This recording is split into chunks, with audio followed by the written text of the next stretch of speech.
Buenos días, ¿cómo están? Les estamos dando la bienvenida a Panorama Informativo junto a Yami Silva. Los vamos a estar acompañando hasta las 9 de la mañana, repasando las principales noticias a esta hora y por supuesto la columna de Antonio, prácticamente al cierre de esta jornada en este jueves 23 de julio. Yami, buenos días. Buen día, Maggie, ¿cómo estás? Bien, yo con un poco de frío. Vos me decías que no sentías tanto. No, la verdad que no. Y bueno, ya pude retomar bueno, no sé. Al tercer día que pueda venir en bici, ahí voy a decir, retomé la venida en bici. Por ahora... La rutina. Sí, por ahora está enclenque todavía. Se puede caer en cualquier momento. Queda hoy, queda el viernes. Sí, por eso. Ya mañana se consolida. Si mañana vengo, ya está. Se terminó. Bueno, si querés te cuento cómo va a estar esta jornada para que tengas un poco de calma y sobre también... todo de tarde. Ahí está, y también la de mañana, porque mirá, el Inumet a esta hora está marcando que hay 6 grados 7 décimas, un 99% de humedad y eso se nota en las calles, se nota en el pavimento, está húmedo, 9 kilómetros la visibilidad, vientos de componente noreste. Ya aflojaron un poco, las rachas son un poco menos significativas que días anteriores. A esta hora el Inumet dice que en estas zonas de 4 kilómetros por hora el viento. Sin embargo, puede haber de entre 10 y 30 kilómetros en la hora. ¿Vos querés saber la tarde-noche? Sí. Bueno. Eso es lo que me interesa. Va a estar nuboso con periodos de cubierto, pero algo de sol, algo se va a asomar. Bueno, viste que ayer... no recuerdo la hora, pero quizá a eso de las 3, 4 se empezó como a despejar el cielo. No llegó a salir el sol del todo, por lo menos donde yo estaba, pero se despejó un poco más. Dio una tregua. Sí, pero después se volvió a nublar. Sí, y además en la noche empezó a lloviznar bastante fuerte, como ocurrió a media mañana cuando nos íbamos de acá de la diaria. El viernes, a ver si podemos retomar la visión o no. Ya habíamos anunciado que había probabilidad de precipitaciones y de hecho se mantiene nuboso con periodos de cubierto en la mañana, precipitaciones escasas y algo de viento. Sí, rachas de hasta 40 kilómetros la hora. Pero es lo más fuerte que va a haber, por lo que estoy viendo, porque después ya desciende a entre 10 y 20 kilómetros la hora en la tarde-noche, ¿no? Mira, yo me acuerdo, yo estoy segura que te va a dar para venir la bici. Estoy convencida que a la hora que vos tenés que salir no va a llover y a la hora que tenés que volver va a estar un poquito más nuboso y cubierto con precipitaciones escasas, pero te va a dar la tregua esa de todos los días en ese momento exacto. Igual, ¿sabes qué me di cuenta, Maíz? Porque cambié la estación de Inumet, porque me quería fijar en Salto. ¿Cómo iba a estar? Y esas rachas que estaba diciendo eran para Salto. No, igual hay para acá también. Sí, ahora estoy viendo eso, pero bueno, son más pequeñas quizá.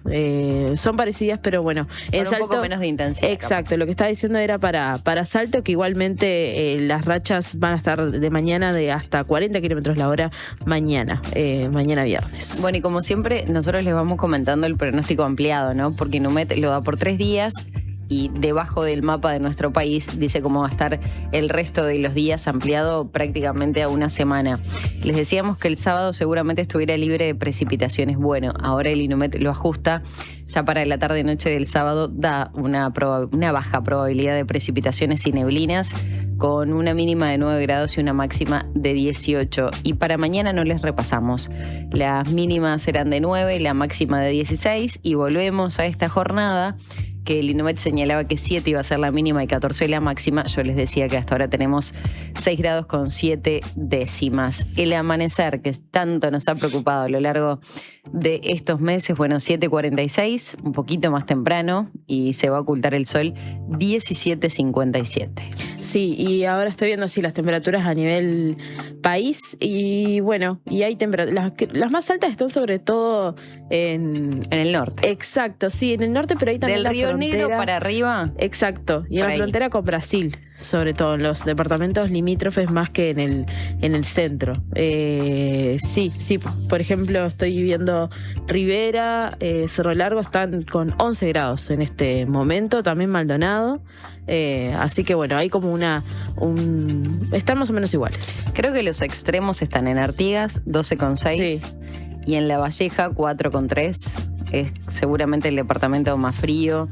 Canelones está con 5 grados 4 décimas. Y bueno, después Montevideo con 6 grados 7 décimas a esta hora. Bueno, ya les vamos a ir actualizando a medida que Inumet también lo haga, pero queremos saludar como siempre a toda la comarca que está presente día tras día, quienes nos están sintonizando aquí en Montevideo a través de la 97.9 FM, en Maldonado la 102.5 FM y en Colonia la 90.9 FM. Y por supuesto, Yami, repasamos la vía de comunicación, nuestro WhatsApp. Sí, nos pueden escribir al 099-891-888. Ya están llegando mensajes, sobre todo también fotos desde Río de Janeiro, como todos los días, pero bueno, nos pueden contar también cómo ya está llegando a su fin julio, quedan solo unos días, increíblemente, pero bueno, nos pueden contar cómo están viviendo estos días medio raros, ¿no? De que son de invierno, pero no tanto, que tienen un poco de calorcito en unos momentos, así que bueno, todo lo que nos quieran contar nos pueden contar. Tal cual. Bueno, nosotros les vamos a contar que esta mañana recibiremos al intendente de Durazno, a Felipe Algorta, con quien vamos a repasar este primer año de gobierno, el balance que se realiza, pero además hay muchos otros temas de actualidad. Bueno, con qué intendencia se encontró, cómo viene siendo el diálogo con la oposición, qué espera de este año la Junta Departamental, presidido además por primera vez por un edil del Frente Amplio. Por otro lado, un tema que estuvo sobre la mesa, la construcción de la planta solar fotovoltaica en Baigorria por parte de UTE, que en un principio se iba a instalar allí y que tras desencuentros con el Poder Ejecutivo decidió trasladarse al departamento de Río Negro. Bueno, ¿cómo sigue ese diálogo? También si se llegó a avanzar en el proyecto de desarrollo turístico, que fue el motivo en definitiva para que no se construyera en esa zona de Baigorria. Exacto. Maggie, bueno, eso está bueno en Río Negro, ¿no? Que ahí hay una intendencia ahora que es liderada por un gobierno del Frente Amplio. También ver esto, ¿no? Si hubo algún tipo de diálogo, bueno, allí con Guillermo Lebrato, que es el intendente, también es interesante. Y hay otro tema que vamos a conversar con Algorta, que es justamente lo que tiene que ver con la seguridad pública, ¿no? Bueno, qué medidas se han tomado por parte del Ministerio del Interior allí y también, bueno, en conjunto con la Intendencia Departamental. Las últimas cifras de delitos que se conocieron el lunes muestran que hubo una caída en los homicidios, particularmente en Durazno, de 9 a 3 en este primer semestre. Pero bueno, una de las propuestas que había tenido Algorta era crear una guardia municipal, así que ver también cómo incide eso, sí, cómo va también esa propuesta del intendente de Durazno. Bueno, ¿y cómo está la interna nacionalista, no? La interna blanca, el intento de Nicolás Olivera, intendente de Paysandú, para promover un diálogo sin agravios y en la búsqueda de conciliación. Hay que recordar que se convocó a exintendentes que tuvieron esa reunión. Si por más que ahora es jefe departamental, igualmente estuvo o no. Bueno, allí también está la interna nacionalista de fondo. Vamos a estar hablando con él. Y por supuesto, hoy tenemos columna de Antonio, como nos tiene habituados todos los días. Nos va a acercar una mirada geopolítica, pero sobre el caso Marcet, así como lo escuchan. El rol de Horacio Cartes y su vínculo con Donald Trump. Una cronología que ubica al expresidente paraguayo en su vínculo con Estados Unidos y a la caída de Marcet, con las consecuencias ya conocidas, ¿no? Hay así una cronología que coincide y Antonio, como siempre, muy perspicaz. Sí. En todas sus investigaciones y contactos ha tenido novedades al respecto. Exacto. Así que esos son los contenidos para el día de hoy y ya repasamos la vía de comunicación, ya repasamos donde nos pueden escuchar. Yo creo, Maggie, que ya es hora de repasar nuestros principales titulares, a menos que vos tengas algo más para comunicarlo a nuestra comarca. Que no la saludamos. Sí, los saludamos cuando repasamos por dónde nos podían ir escuchando. Lo que no dije fue la diaria en el canal de YouTube. Ahí también nos pueden escuchar en vivo o en diferido, como ustedes quieran. Perfecto. Ahora sí, estamos prontas. De 7 a 9. Panorama informativo. Conducción: Maggie Correa y Yamila Silva. Análisis de Antonio Ladra. Panorama informativo. Titulares.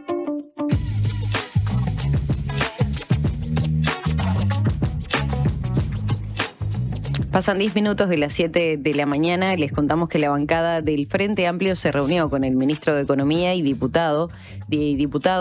Aseguró que planteo del gobierno para las AFAP va en la dirección de empezar a centralizar el sistema. Sí, el ministro de Economía y Finanzas, Gabriel Ordóñez, se reunió ayer con la bancada del Frente Amplio para explicar la decisión del gobierno y las características del proyecto de ley que contendrá el resto de los cambios previstos para el sistema de las AFAP. Se prevé que la iniciativa ingrese al Parlamento a fines de agosto, una vez que haya concluido el tratamiento de la rendición de cuentas en la Cámara de Diputados. En rueda de prensa, el diputado del Frente Amplio, Carlos Varela, Nestía, aseguró que las decisiones del equipo económico van en la dirección correcta del diálogo social, si bien reconoció que no se recogieron todas sus sugerencias porque hay circunstancias que no lo permiten hoy. Una de las sugerencias fue la desvinculación de las AFAP de la administración directa de las cuentas de ahorro individual. Varela Nestier dijo que si bien es cierto que este planteo no fue contemplado en estas primeras medidas, de todos modos se va en la dirección de empezar a centralizar el sistema. Por su parte, el subsecretario de Economía, Martín Valcorba, dijo a Desayunos Informales que la utilización de un organismo público para centralizar el manejo de las cuentas no está planteado para este periodo de gobierno. Desde la coalición afirman que hay que seguir insistiendo con los allanamientos nocturnos luego de que Ferrero se expresara a favor. Sí, esto lo damos a conocer ayer también. El diputado colorado Felipe Schipani expresó su acuerdo con el planteo realizado por la fiscal de corte subrogante Mónica Ferrero, que abogó por los allanamientos nocturnos como una herramienta para el combate al narcotráfico. Lo que decía es que los dichos de Ferrero surgen de la comparecencia de la Comisión del Parlamento que está estudiando la rendición de cuentas. Schipani dijo que la norma constitucional es vetusta y responde a otra realidad, a otro país y a otro mundo. El diputado colorado dijo que tener esta limitación para la actuación de la policía y de la justicia no tiene mucho sentido. En tanto, el diputado nacionalista Pablo Abdala dijo a La Diaria que no sabe cuál fue la verdadera intención de Ferrero al poner el tema sobre la mesa durante la sesión del lunes, pero cree que habló con franqueza en cuanto a transmitir su convicción de que los allanamientos nocturnos son una herramienta indispensable y necesaria. Abdala dijo que es un tema que el país tiene pendiente y señaló que en 2019 se perdió una oportunidad magnífica en el plebiscito impulsado por el fallecido dirigente blanco Jorge Larrañaga. En las elecciones de 2024 también se llevó adelante un plebiscito para habilitar los allanamientos nocturnos que no prosperó. La ministra de Industria, Fernanda Cardona, informó que HIF Global accedió a instalar un laboratorio para trabajar sobre hidrógeno en Uruguay. El anuncio fue realizado por la ministra durante su comparecencia ante la Comisión del Parlamento que estudia la rendición de cuentas. Cardona señaló que la empresa, que prevé construir una planta de combustibles sintéticos en Paysandú, accedió a instalar un laboratorio para trabajar sobre hidrógeno, algo que le había planteado el gobierno en diciembre cuando se firmó un memorándum de entendimiento por la empresa. En esa línea, la ministra señaló que el gobierno ha trabajado en bajar a tierra un poco más las condiciones de trabajo para que el proyecto dejara y derramara en Uruguay, además de lo que era el proyecto de hidrógeno en sí, otras cuestiones. En ese marco, como un pedido personal, Cardona planteó la posibilidad de instalar un laboratorio para que deje conocimiento a nuestra academia y a nuestras empresas públicas. El ministro del Interior, Carlos Negro, anunció estrategia para reducir los focos de mayor violencia en Montevideo y Canelones. Tras una reunión con el Comando Ampliado de la Policía Nacional y 2 días después que se conociera que hubo un aumento de los homicidios, el ministro explicó en conferencia de prensa que la estrategia busca abordar la movilidad de las bandas criminales, la lucha por los territorios y las venganzas que determinan ciclos de violencia como el que veníamos abordando en estos últimos días, que se han dado principalmente focalizados en la zona de Montevideo, el área metropolitana y Canelones. Negro dijo que uno de los puntos abordados en la reunión consistió en diseñar una redistribución de recursos, tanto materiales como humanos, para abordar la problemática en las zonas más comprometidas por la violencia. En ese sentido, Negro destacó que se suman otros aspectos como la utilización de vehículos blindados para el patrullaje, que van a comenzar a usarse el próximo viernes, y el decreto para regular las armas y municiones, que será enviado al Poder Ejecutivo a la brevedad. Por otra parte, el ministro destacó que se buscará crear a la brevedad las 2 cárceles de máxima seguridad que fueron anunciadas por el presidente Yamandu Orsi en el discurso del 2 de marzo. Puntualizó asimismo que en el Ministerio del Interior están ocupados en acelerar los trámites para la construcción. Lubetkin, el ministro de Relaciones Exteriores, dio por cerrado el episodio de la reunión convocada por Marco Rubio en la que participó el embajador uruguayo en Estados Unidos. El canciller Mario Lubetkin aseguró que la invitación a la reunión sobre terrorismo político encabezada por el secretario de Estado norteamericano Marco Rubio fue informada de forma muy confusa de la Cancillería. Explicó que Uruguay decidió enviar al embajador Daniel Castillos y a otro diplomático para escuchar y tomar nota. Lubetkin afirmó que el primer escalón es el canciller, son los enviados de Montevideo, y el segundo escalón es un diplomático. Señaló que al inicio iba a ir solamente el segundo de la embajada o el tercero, pero como la mitad de los países fueron con representación en Washington, Uruguay resolvió enviar, además del segundo de la embajada, también al embajador a tomar nota, a escuchar. Consultado sobre un eventual pedido de disculpas de Uruguay a Estados Unidos por las declaraciones sobre el Movimiento de Liberación Nacional Tupamaros, un sector político que forma parte del gobierno, Lubetkin manifestó: nosotros ya dijimos lo que teníamos que decir, para nosotros el tema está cerrado, cerradísimo. Desde el Frente Amplio, el diputado Sebastián Valdomir consideró que fue un error participar en el encuentro porque contradice la tradición uruguaya de promover la paz y la negociación. En cambio, el colorado Felipe Schipani respaldó la presencia de Uruguay y sostuvo que Rubio hizo una referencia histórica al MLN Tupamaros que se ajusta a la realidad.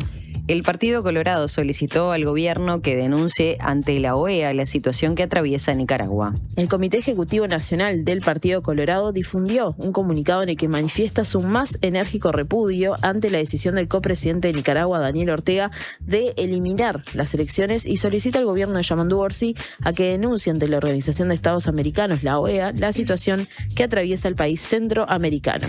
Esta semana, durante un acto celebrado en Managua, la capital de Nicaragua, Ortega anunció la supresión del acto eleccionario.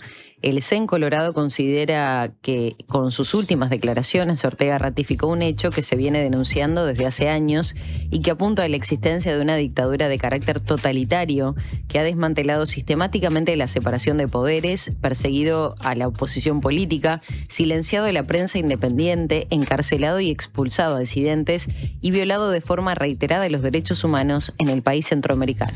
En esa línea agrega que la supresión de las elecciones representa la negación absoluta de la soberanía popular y del derecho de los ciudadanos a elegir libremente a sus gobernantes. 7:18 a.m. La rendición de cuentas otorga más recursos para fortalecer el sistema de respuesta en casos de violencia contra niños y adolescentes. El Poder Ejecutivo dispuso un incremento presupuestal de 50 millones de pesos para el Instituto del Niño y Adolescente del Uruguay en la rendición de cuentas, que se divide en aproximadamente 15 millones para fortalecer la respuesta a situaciones de violencia hacia niños, niñas y adolescentes, 15 millones para reforzar el sistema de protección especial y 20 millones para mejorar la infraestructura de los centros de atención. En diálogo con La Diaria, el vicepresidente de INAU, Mauricio Fuentes, señaló que en realidad las necesidades del organismo estaban por encima de los 5.000 millones de pesos. Sin embargo, en el marco del actual escenario fiscal y en el entendido de que son muy pocos organismos los que reciben un incremento presupuestal, se decidió acompañar el mensaje del Poder Ejecutivo.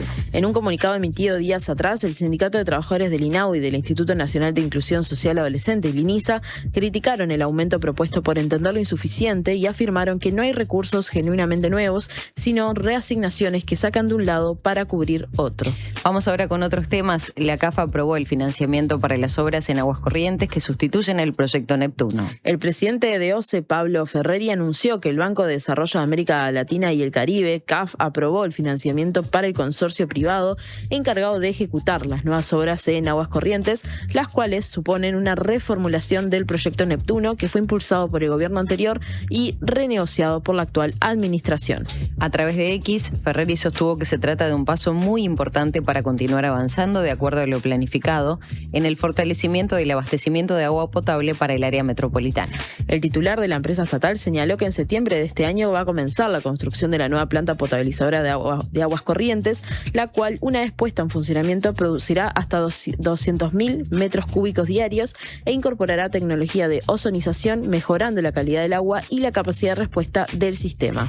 Ferreri apuntó además que con las obras se ejecutarán la 7ª línea de bombeo, una nueva estación de energía y la infraestructura necesaria para el tratamiento de lodos en el marco de inversiones que superan los $200 millones. El Ministerio de Salud Pública ampliará la cobertura de vacunación contra el meningococo entre los 9 y 15 años en las próximas semanas. Es importante tener en cuenta esto porque había muchos padres preocupados con niños menores a 11 años y a 13, como se establecía en una primera instancia, y de hecho llegaron a comprar las vacunas porque estaban por fuera de esas edades. Así que es importante, si escuchan esto y saben de niños en esas edades, en familias que tengan niños de estas edades, también que puedan comunicar este mensaje.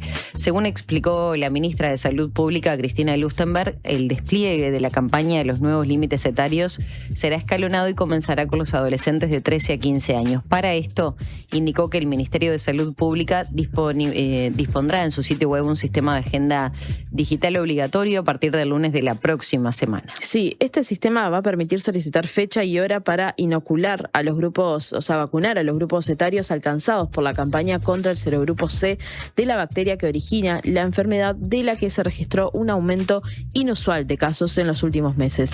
También está bueno recordar, los que ya forman parte del esquema tradicional de vacunas, y era algo que recordaba la ministra Lustenberg, podrán solicitarla sin agenda. Sí, Lustenberg además dijo que el sistema de agenda permitirá solicitar citas para el punto de vacunación más cercano, aunque pidió un poco de paciencia a la población, ya que hay que cargar a la página web un cúmulo de información que corresponde a los 484 vacunatorios en los que se suministran las dosis de la vacuna.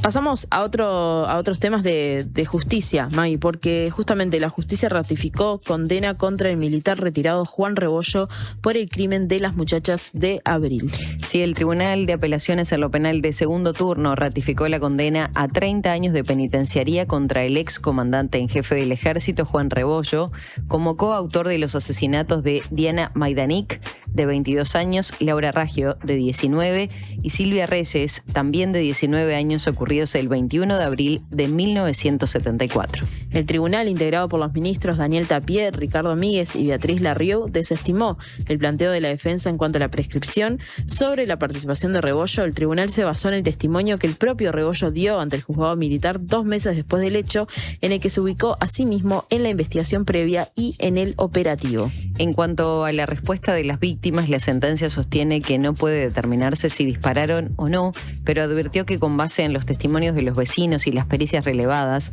los militares ingresaron al edificio disparando. Además, dan cuenta de los testimonios de los vecinos que sostienen que las mujeres pidieron que no dispararan y luego fueron encontradas. Pasamos ahora a otro tema completamente distinto, que es una investigación de la sección Ciencia, porque detectan glifosato por encima de los límites máximos en 6 de 12 alimentos de Uruguay. En una investigación sobre la presencia de glifosato en alimentos distribuidos a través de programas sociales destinados a poblaciones vulnerables en Perú y Uruguay, fueron reportados altísimos niveles de herbicida glifosato en fideos, lentejas, arroz, polenta, leche en polvo y avena laminada. De las 12 muestras de Uruguay, 8 presentaron presencia de glifosato, aunque en 2 no se pudo cuantificar por estar presente en muy baja proporción. En 5 muestras no solo se pudo cuantificar la presencia de glifosato, sino que estaba presente entre 5 y más de 10 veces más de lo que la normativa establece como límite máximo permitido. Claudio Martínez, coautor del artículo e integrante del colectivo TA de la Universidad de la República, dedicado a estudiar los impactos de los transgénicos y plaguicidas, señaló que es altamente probable que si se replicara este análisis con alimentos que se comercializan en cualquier lugar del Uruguay, también encontramos trazas de glifosato. Sé que hay apuntes para repasar. Lo único que me preocupa es en qué medida esto impacta la salud de las personas, por un lado. Segundo, si esto puede denunciarse en algún otro lugar. Y tercero, si tiene consecuencias. Exacto. Sí, o sea, tenemos esta información. ¿Qué hacemos a partir de esta información? Exactamente. ¿Nos estamos envenenando? Bueno, eso es una de las preguntas. Uno de esos apuntes era justamente esto, ¿no? Nosotras obviamente hacemos un resumen de esta información, pero esto es parte de un informe, una nota mucho más extensa en la diaria, que se puede leer tanto en el papel como en la web, para que justamente a quienes les interese esto puedan profundizar un poco más. Lo que pasa que de todas formas es una investigación que se lo velar. El tema es qué consecuencias tiene esta investigación. ¿Lo toma alguien? ¿Lo toma el Ministerio de Salud Pública? Ministerio de Industria, Ministerio de Ganadería. Bueno, porque ahí hay una cadena, ¿no? Una cadena productiva. Hay cultivos, hay productos que tienen glifosato. Bueno, eso después pasa a la industria, se industrializa, se vende, se comercializa, se consume. Sí, aparte son alimentos que consumimos todos los días, ¿no? Fideos, lentejas, arroz, polenta, leche en polvo, o sea, son todo cosas comunes, no es nada fuera digamos, de las dietas de las personas, ¿no? Claro, ¿no? Y casi todos son acompañamientos o comidas que se pueden consumir en pleno invierno. La polenta, pienso yo, que es algo rápido, calentito, bueno. Veremos qué sucede. Sí, May, quiero solo leer un mensaje de alguien que preguntaba, vamos a repasar mensajes después, pero bueno, nos pregunta Cecilia de las Piedras, bueno, ¿para qué vacunas, de qué vacunas informaban? Porque no puedo escuchar bien, y son las vacunas de meningococo, justamente. Exacto, y también hay muchas variables allí. Lo ideal, esto es a modo de recomendación, después cada familia hará lo que entienda pertinente. Si pueden hablar con su pediatra o con un médico que los recomiende, los guíe, me parece que va a ser clave, sobre todo porque hay muchas personas que vacunaron ya hacía unos años, cuando también hubo casos de meningococo, y no lo recordaban. Digo, hay muchos casos, muchas situaciones, pero importante si pueden hablar con su médico de cabecera, con su pediatra, fundamental para que les ayude con los pasos a dar, ¿no? Porque ahora está entre los chiquilines de 11 y 12 años, se va a ampliar para los adolescentes, pero también se va a bajar, ayer se anunció por parte del Ministerio durante el mes de agosto, se va a ampliar esa cobertura para que sea gratuita para los chiquilines de 9 y 10 años también. Digo que es importante, bueno, si tienen la urgencia de hacerlo, porque, no sé, o hubo casos cercanos o están con ese temor, por supuesto que lo pueden hacer. Simplemente que el Ministerio las va a comenzar con esta inoculación de forma gratuita en esas franjas. Exactamente, así que bueno, esa era la duda, una duda resuelta. Y bueno, de nuevo, invitamos a leer esta nota sobre la detección de glifosato en alimentos. Vamos y venimos con la información. Sí, porque te quedas pensando, viste, en una cosa, lees un mensaje. No, bueno. pero me parece que es una investigación sumamente interesante. Hay mucho en la diaria que es de mucho interés para todos, ¿no? Desde los más chicos, desde la ciencia, desde el feminismo. Podría seguir con cada segmento que es sensacional dentro de la diaria. Está ampliada, pueden encontrarla también en el sitio web de la diaria. Exacto, bueno, ahora que dijiste los más chicos, aprovecho este momento para decir que hoy salió Gigantes. Te di el pie. Sí, que hoy salió Gigantes, así que bueno, también está ahí, se ve en Divina la ilustración siempre, sí, ¿no? siempre. Y más también lo que hay adentro es muy interesante todo. ¿Es ET? Bueno, adaptado a los tiempos que corren. Sí, es como un regreso a la robot, luna, ¿no? Bueno, adaptado a estos tiempos. Pero tiene una influencia de T, sí, eso claramente. Sí, totalmente. Sí. Bueno, divino. Son hermosos todos los segmentos de la diaria.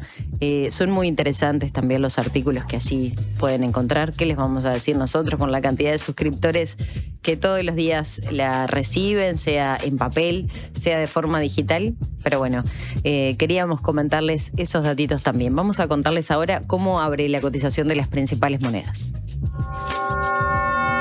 Cotización de la moneda. 7 de la mañana con 28 minutos. El dólar 38.90 a la compra, 41.30 a la venta. El peso argentino 0,020 a la compra, 0,040 a la venta. El real 7.35, 8.60 compra y venta respectivamente. Y el euro 44.30 a la compra, 48.30 a la venta. Dicho esto, y casi 7:30 de la mañana, vamos a actualizar la temperatura. Por si ustedes están por salir de sus hogares, quiero que sepan que estoy viendo algo de cielo claro, que no es gris oscuro, en el amanecer detrás de Yami. David, ¿qué nos decís? Estamos viendo. Ya mandó fotos, David. Y ya lo saludamos a David Emi. Volvió Lu, bienvenido. casi completo este equipo. Un beso grande para para Marina, que bueno, seguramente nos está escuchando desde la casa. Un beso grande para Milo también, que anda con alguna nanita. Pero bueno, acá estamos. La visibilidad se redujo considerablemente y aumentó la humedad ahora que estoy mirando. 200 metros, dice Inumet, la visibilidad. No pareciera desde acá que hay tanta niebla como en días anteriores, pero la humedad comarca llegó al 100%. También es bueno que se sepa lo que está sucediendo. 6 grados 4 décimas la temperatura. Hacemos la pausa y ya repasamos todas las noticias del panorama internacional, el deporte. Ya volvemos. Llegó el yogur. Rico, cremoso, con 11 gramos de proteína y probióticos. Probá el yogur. En sus dos versiones, natural y sin azúcar. El yogur griego más uruguayo es de Conaprole. Última oportunidad para ponerse al día con la contribución inmobiliaria en Canelones. Hasta el 30 de octubre, accedes a convenios sin multas ni recargos y hasta en 60 cuotas. Informate por el 1828 o a través de imcanelones.gov.uy. Nunca fue tan fácil ponerte al día. No pierdas esta última chance. Canelones avanza con la gente. Vivimos rodeados de números. Números de seguidores, números de reproducciones, números de likes. Pero cuando hablamos de salud, es importante no ser solo un número. Necesitas que te miren a los ojos, que te escuchen, que sepan quién sos. Tener una atención de calidad también es sentir que te conocen, que realmente les importa saber cómo estás. Eso para mí es calidad, es confianza y es lo que encontré en El Círculo. Si tu cédula termina en 7, afíliate vos también al Círculo durante todo julio.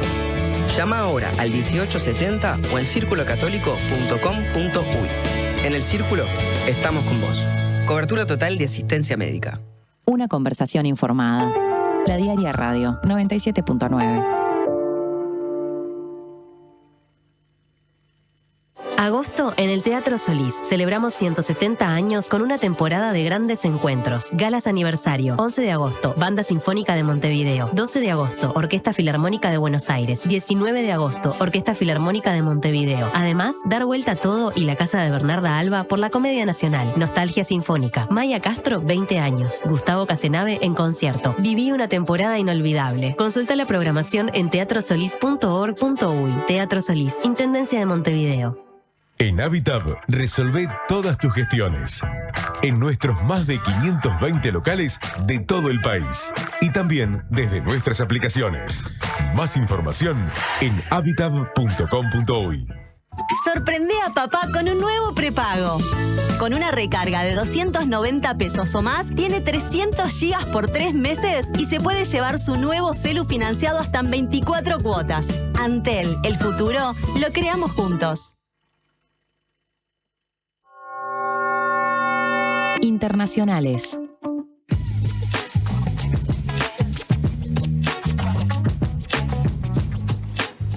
Pasan 32 minutos de las 7 de la mañana y ya les contamos que Lula anunció millonario apoyo a empresas por aranceles de Trump.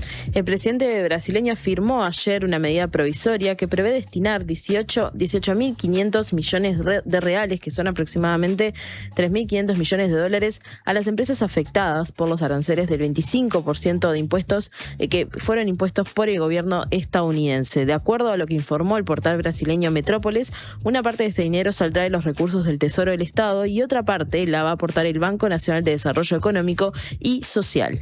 Si bien algunos productos que Brasil exporta en cantidades significativas a Estados Unidos quedaron fuera de los nuevos aranceles, como la carne vacuna, el café y el jugo de naranja, la medida impactó en otros sectores como la industria textil, los fertilizantes, los productos farmacéuticos, los productos electrónicos y también los minerales críticos.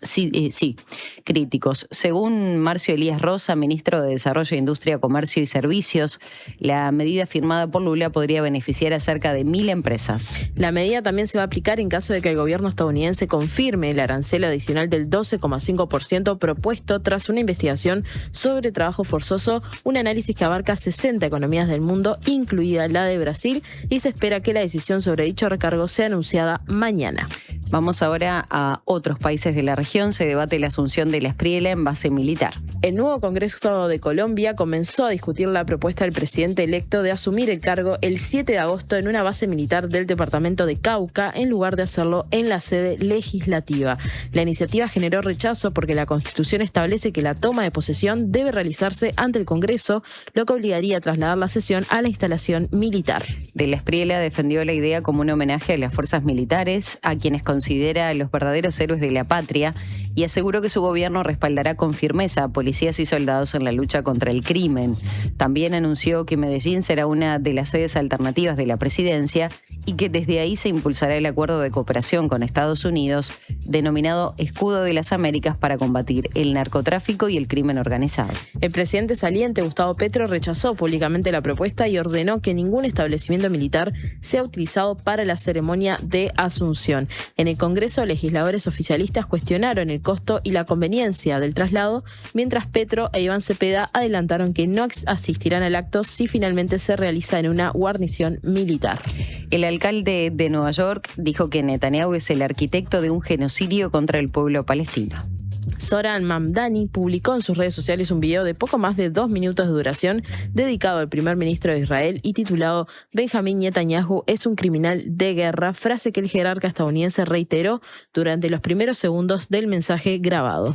Según Mamdani, que ocupa el cargo desde el 1 de enero de este año, Netanyahu es, según sus palabras, el arquitecto de un genocidio horrorífico contra el pueblo palestino y lo responsabilizó por la muerte de más de 73.000 personas en la Franja de Gaza, la mutilación de decenas de miles de niños y por elegir como blanco hospitales neonatales y centros de cuidados de maternidad. Asimismo, lo señaló como responsable de la incontable cantidad de personas que dejó morir de hambre mientras bloqueaba la ayuda alimentaria y humanitaria, además de abatir a tiros a cientos de trabajadores humanitarios y periodistas. No en vano, según palabras del propio Mamdani, la Corte Penal Internacional emitió una orden de arresto en su contra, ante la que se expresó de acuerdo en esa dirección. El alcalde neoyorquino ha vuelto a afirmar su negativa a que el primer ministro de Israel acuda en septiembre a la Asamblea General de las Naciones Unidas, que será, recordemos, en Nueva York. Quiero hacer un apuntecito acá nomás, porque, claro, nosotros cuando pensamos, por ejemplo, en alcaldes quizá de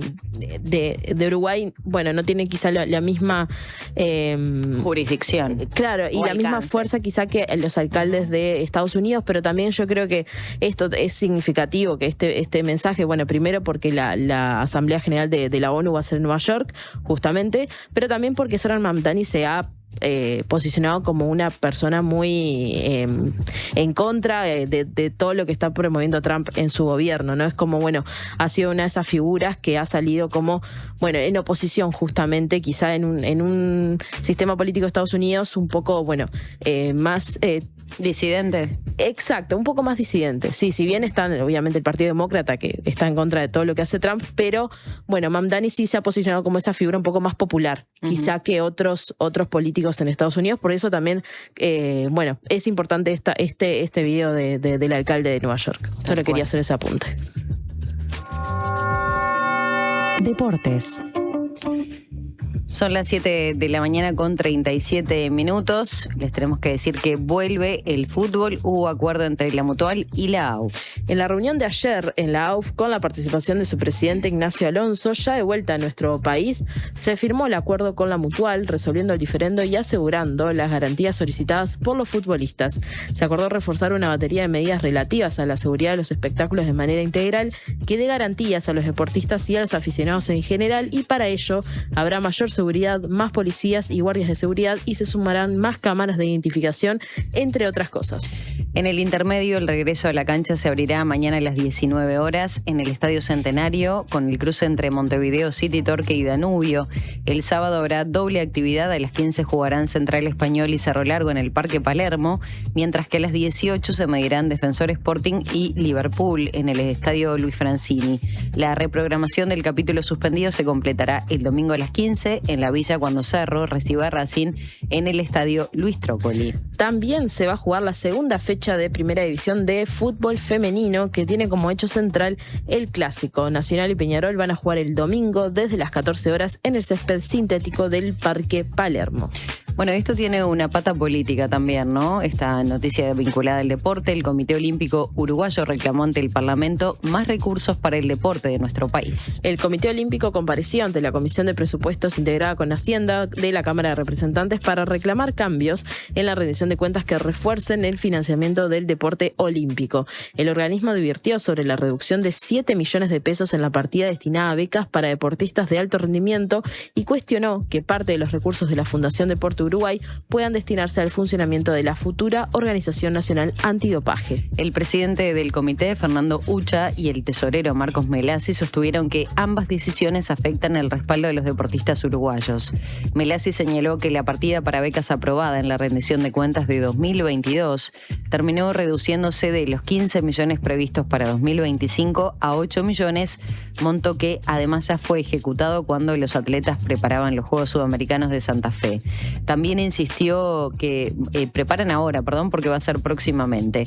También insistió en que la política antidopaje es un compromiso del Estado que debe financiarse sin quitar recursos al deporte. Durante la comparecencia, las autoridades del comité ampliaron el planteo y vincularon la inversión deportiva con los resultados internacionales y con políticas de salud pública. Recordaron que Uruguay no obtiene una medalla olímpica desde Sydney 2000 y señalaron que otros países de dimensiones similares mejoraron su desempeño tras aumentar la inversión. Ucha además defendió el deporte como una herramienta para la salud mental y sostuvo que el objetivo no es pedir más recursos, sino que se reinvierta en el sistema deportivo una parte de lo que éste genera. Bueno, un tema que mencionábamos en las últimas horas, Fiscalía investiga disparos contra hinchas de Tigre. En la noche del martes, luego de la derrota 3-0 de Nacional frente a Tigre por la Copa Sudamericana, uno de los ómnibus que trasladaba a hinchas del club argentino recibió impactos de bala y un hombre de 57 años resultó herido. El ataque, recordemos, ocurrió en la Ruta 1 y Caminos Civiles, donde estaban estacionados los ómnibus de la parcialidad argentina, previo a trasladar a los hinchas al país vecino. Según informó el Ministerio del Interior, en un comunicado en las últimas horas, la víctima fue trasladada al Centro Coordinado del Cerro, donde fue asistida y dada de alta. La Fiscalía de Flagrancia de cuarto turno, a cargo de Carlos Sastre Stopingi, investiga del caso y lleva adelante diversas actuaciones junto con distintas unidades policiales para detener a los responsables. Consultado sobre si los atacantes están vinculados a la hinchada nacional, el jefe de policía de Montevideo, Alfredo Clavijo, dijo que en el lugar donde encontraron la evidencia balística hay columnas y muros pintados con los colores del Club Nacional de Fútbol.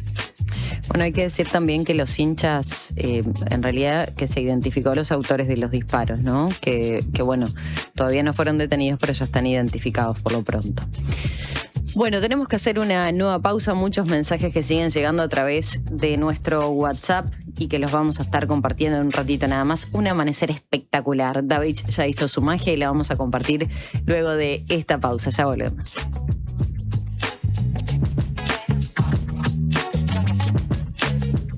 Desde hace 30 años, el Centro de Capacitación de Fundación Itaú forma profesionales que aportan valor a la sociedad uruguaya en el campo de la cultura. Comenzá a formarte en agosto en Gestión de la Producción Artística, una capacitación a distancia, intensiva, ágil y práctica que te permitirá proyectar tu futuro laboral en las industrias culturales. Próximo comienzo, 6 de agosto. Cupos limitados. Más información en www.fundacionitaú.com.uy. Fundación Itaú. 30 años gestionando cultura.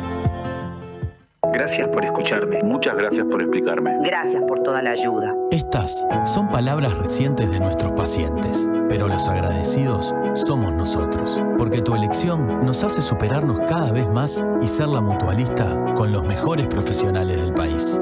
En julio, si tu número de cédula termina en 7, venía un nuevo CASMU. Afiliate en nuestros locales, en la web o a través del 1444. CASMU. Estamos para cuidarte. Consulte las condiciones. Cobertura total de asistencia médica.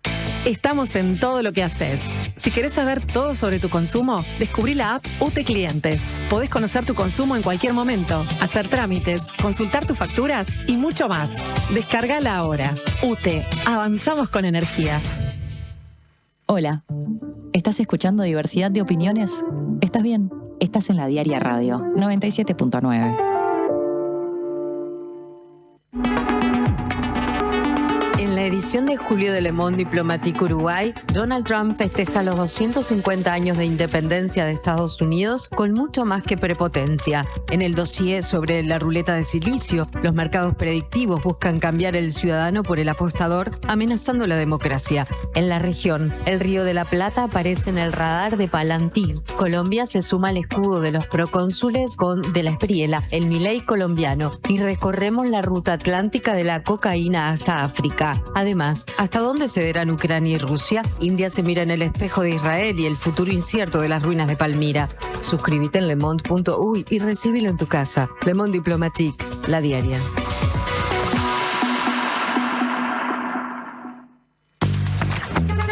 Activa el estacionamiento tarifado desde tu WhatsApp y paga solo el tiempo que usás. 099-019-500. Es más fácil, más eficiente y acordate, paga solo el tiempo que usás. Intendencia de Montevideo. Montevideo más nuestro. En Habitat resolvé todas tus gestiones. En nuestros más de 520 locales de todo el país. Y también desde nuestras aplicaciones. Más información en habitat.com.uy.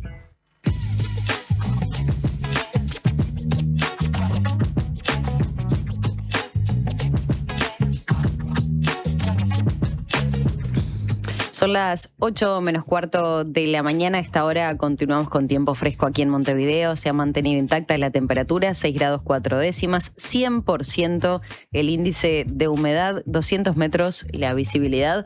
Por lo pronto, el puerto lo vemos todavía y estamos a unos 200 metros aproximadamente desde el piso 10, aquí en el edificio Artigas en Ciudad Vieja.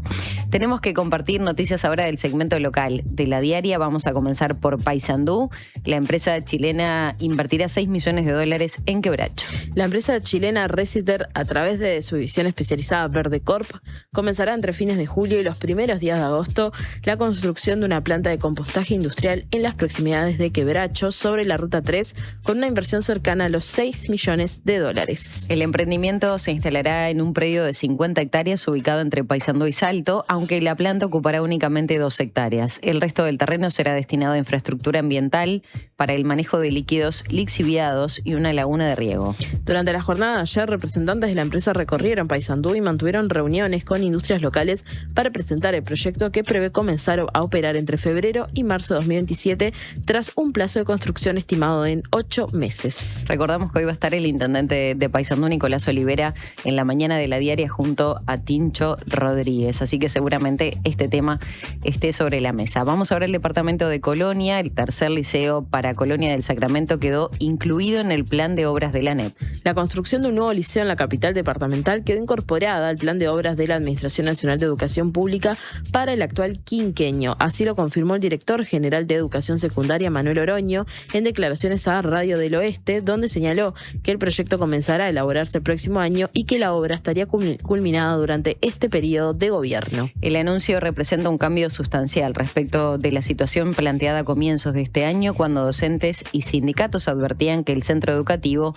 no contaba con financiamiento asignado y reclamaban que se incorporara el presupuesto nacional ante la saturación que atraviesan los liceos de Colonia del Sacramento.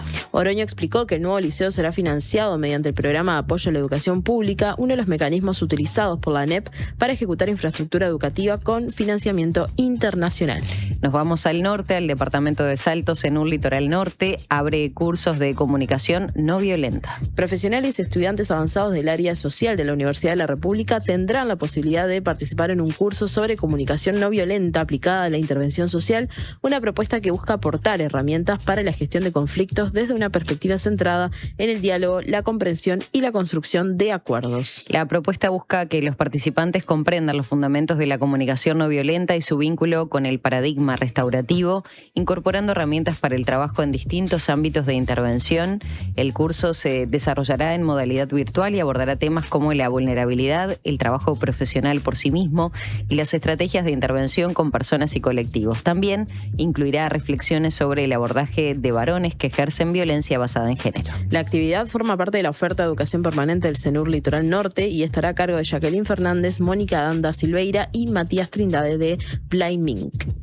Son las 7 de la mañana con 48 minutos, 6 grados 4 décimas la temperatura aquí en Montevideo. Queda mucho para seguir compartiendo en Panorama Informativo. En minutos nada más vamos a estar en diálogo con Felipe Algorta, intendente de Durazno, y mencionamos mucho que en esta jornada en particular vamos a tener a varios intendentes, sobre todo del interior más lejano a Montevideo o de los departamentos más lejanos a la capital del país, justamente porque hoy hay Congreso de Intendentes y hay temas centrales, obviamente, que hacen a la realidad país. Así que por eso va a ser una jornada especial de mucho diálogo con lo que está sucediendo en el interior. Sí, hoy de hecho deja la presidencia del Congreso de Intendentes Nicolás Olivera y bueno, va a empezar a presidir el Congreso Carlos Enciso, el intendente de Florida. Exacto. A partir de hoy.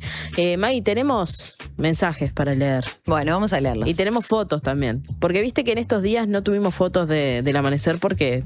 No se veía nada. No se veía nada, claro. Hay gente que nos mandaba igual y está bueno, pero no teníamos hace tiempo un amanecer como los que nos están mandando en este momento. La verdad que... Bueno, conozco esa foto. Sí, esa imagen. Ese pedacito del cielo es de por acá cerca, pero también nos mandan, bueno, nos escriben desde Cruz de Carrasco, dicen que desayuna y se levanta cuando está llegando Martín. Ah, bueno. Hermoso. Y bueno, dice, suerte Antonio a la presentación del libro. Dice que leyó La Bala y que va a leer este libro nuevo de Antonio y que le interesa mucho el tema. Después nos mandan otra foto de un amanecer por Nuevo Centro.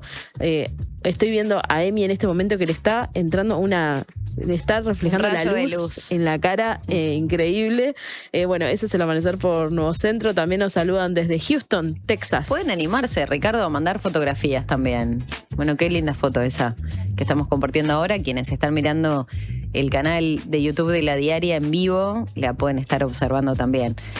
Si te animás, Ricardo, podés mandarnos una fotografía de cómo está Houston, seguramente con algo más de temperatura y calorcito. Bueno, buenos días, Yami y Maggie, ustedes como siempre informando y alegrando nuestras mañanas. Les deseo la mejor mañana y miren qué amanecer. Además que nos manda un abrazo que Alejandro nos hace llegar vía WhatsApp. En la verdad ruta. que esta comarca es una cosa impresionante. Y se ve ahí un cartel que dice Río Daimán. O sea, es una foto de la ruta impresionante. La verdad. Divino. Después nos dicen, bueno, buen día desde Reducto. Nos dicen, bueno, excelente informe de Leo Lagos. Y nos mandan el link justamente de que ayer Leo Lagos estuvo con Alejandro Ferreiro en Las Ganas hablando de esto. Así que también pueden profundizar por ahí. Nos dicen, bueno, buenos días, chicas. Miren cómo está la costa atlántica, espectacular. Abrazo enorme de Marcelo del balneario Buenos Aires, Montevideo. También otra foto desde la ruta de una de las rutas de nuestro país. El este del país que está precioso realmente. Bueno, por acá tenemos otro amanecer que, si no me equivoco, en estos días era bastante más oscuro por estas horas. A ver si la tenemos, el del oyente que termina en 6-1. Que se ve un árbol con un amanecer naranja de fondo. Mirá lo que es.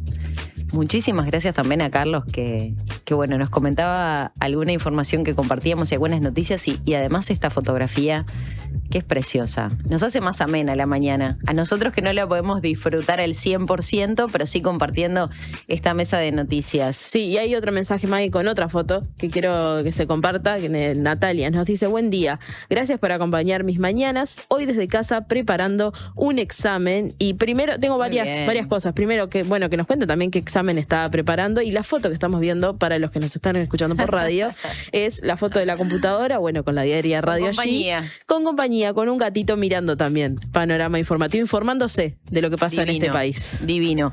Mira, otro que dice, esto es Médanos, mirando hacia el este, imagino que Médanos de Solimar, que se ve claramente la niebla. A ver si lo tenemos, fue uno de los últimos que estuvo llegando, pero ahí se percibe un poquitito la niebla. También a mi espalda se ve algo de niebla. Sí. Yo decía que no la percibía tanto, pero en esta fotografía que estamos compartiendo ahora, creo que se ve claramente.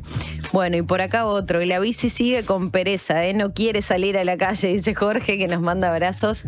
Bueno, muchas gracias a toda esta comarca preciosa. Mira, Jorge, yo te lo digo desde la experiencia, hay que salir, hay que agarrarla sin pensar. O sea, no hay que pensar. No, hay que obligarse. Hay que obligarse. Porque además después que uno llega, que regresa, que vio que hizo ese ejercicio del día, Se siente mejor. Sí, sí. Se siente mejor.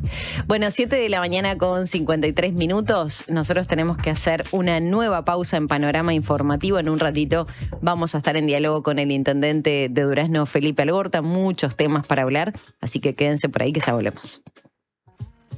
¿Cómo es estudiar en la UPU? Es ser parte de la propuesta universitaria más innovadora y actualizada del país, que te impulsa a desarrollar tus talentos, construyendo el futuro de una comunidad, de muchas generaciones, de un país. Esta es nuestra universidad, la UCU, el futuro que está en vos y en nosotros.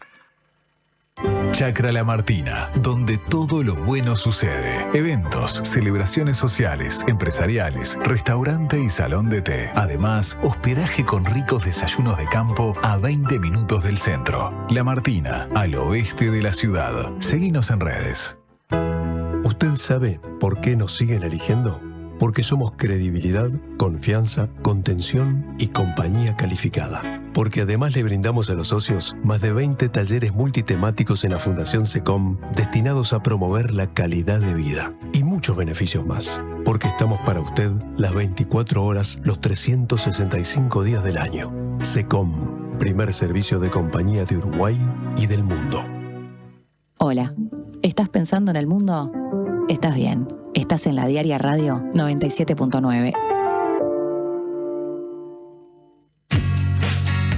Siempre hay una librería cerca tuyo y la mejor forma de cuidarla es comprando ahí tus libros. En la Diaria amamos las librerías y el amor es correspondido. Por eso con tu suscripción accedes a un 15% de descuento en las siguientes librerías de Montevideo: Guarida, La Libélula, Lannister, Afrodita, Pocho Libros, Librería Montevideo, Lotremont, Oso Libros, Lecturas Cómics y Librería Selvirrey. Leer tiene beneficios. La Diaria. El Instituto Nacional de Colonización abre llamado para el Polo de Desarrollo Lechero de Florida. Las postulaciones serán para unidades de producción familiar. Los predios contarán con 145 hectáreas promedio, vivienda y sala de ordeño. Este proyecto colonizador ofrece la oportunidad de integrarse a la gestión asociativa del campo de forraje y de la tecnología del riego. Inscripciones del 13 de julio al 14 de agosto en todas las oficinas del país. Requisitos y detalles de los llamados en colonización.com.uy. Instituto Nacional de Colonización. Tierra para vivir y trabajar en el campo. ¿Qué es mejor? ¿La hamburguesa o el choripán? ¿La Rambla o el parque? Nosotros no sabemos. Lo que sí sabemos es que para cobrar tu sueldo, mejor en tu banco. Es mejor porque abrís tu cuenta 100% online y porque tenés la nueva tarjeta internacional Bro Recompensa Mastercard Débito. También es mejor porque tenés adelanto de sueldo sin intereses. Y es mejor porque tenés la seguridad y confianza de siempre en el banco de siempre. Abrí tu cuenta sueldo a través de eBrow. Te lo repito, tu sueldo mejor en tu banco. Banco República, nuestro banco país. Infórmese sobre la garantía de depósitos en su institución de intermediación financiera o en www.copap.org.uy o vía infocopap@copap.org.uy.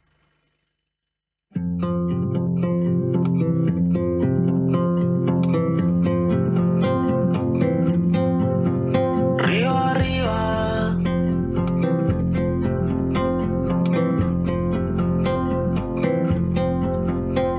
Una tararira. Cansada de andar, de ser animal. Prometía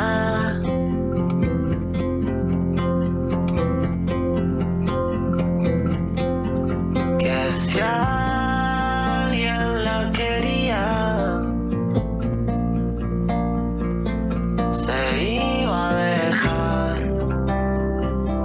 de odiar y fumar. Lo iba a intentar.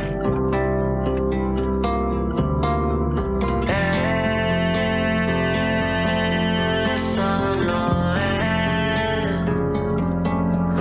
buena forma de amar, de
Pasan 3 minutos de las 8 de la mañana y ya es momento de recibir al intendente de Durazno, Felipe Algorta. Antes de empezar con esta entrevista, un pequeño repaso, ¿no? Algorta es dirigente del sector Espacio 40, derrotó al candidato de Carmelo Vidalín, Domingo Riel, en las elecciones departamentales del año pasado y asumió el cargo el 10 de julio del año pasado también, por lo que ya se cumplió un año de esta gestión.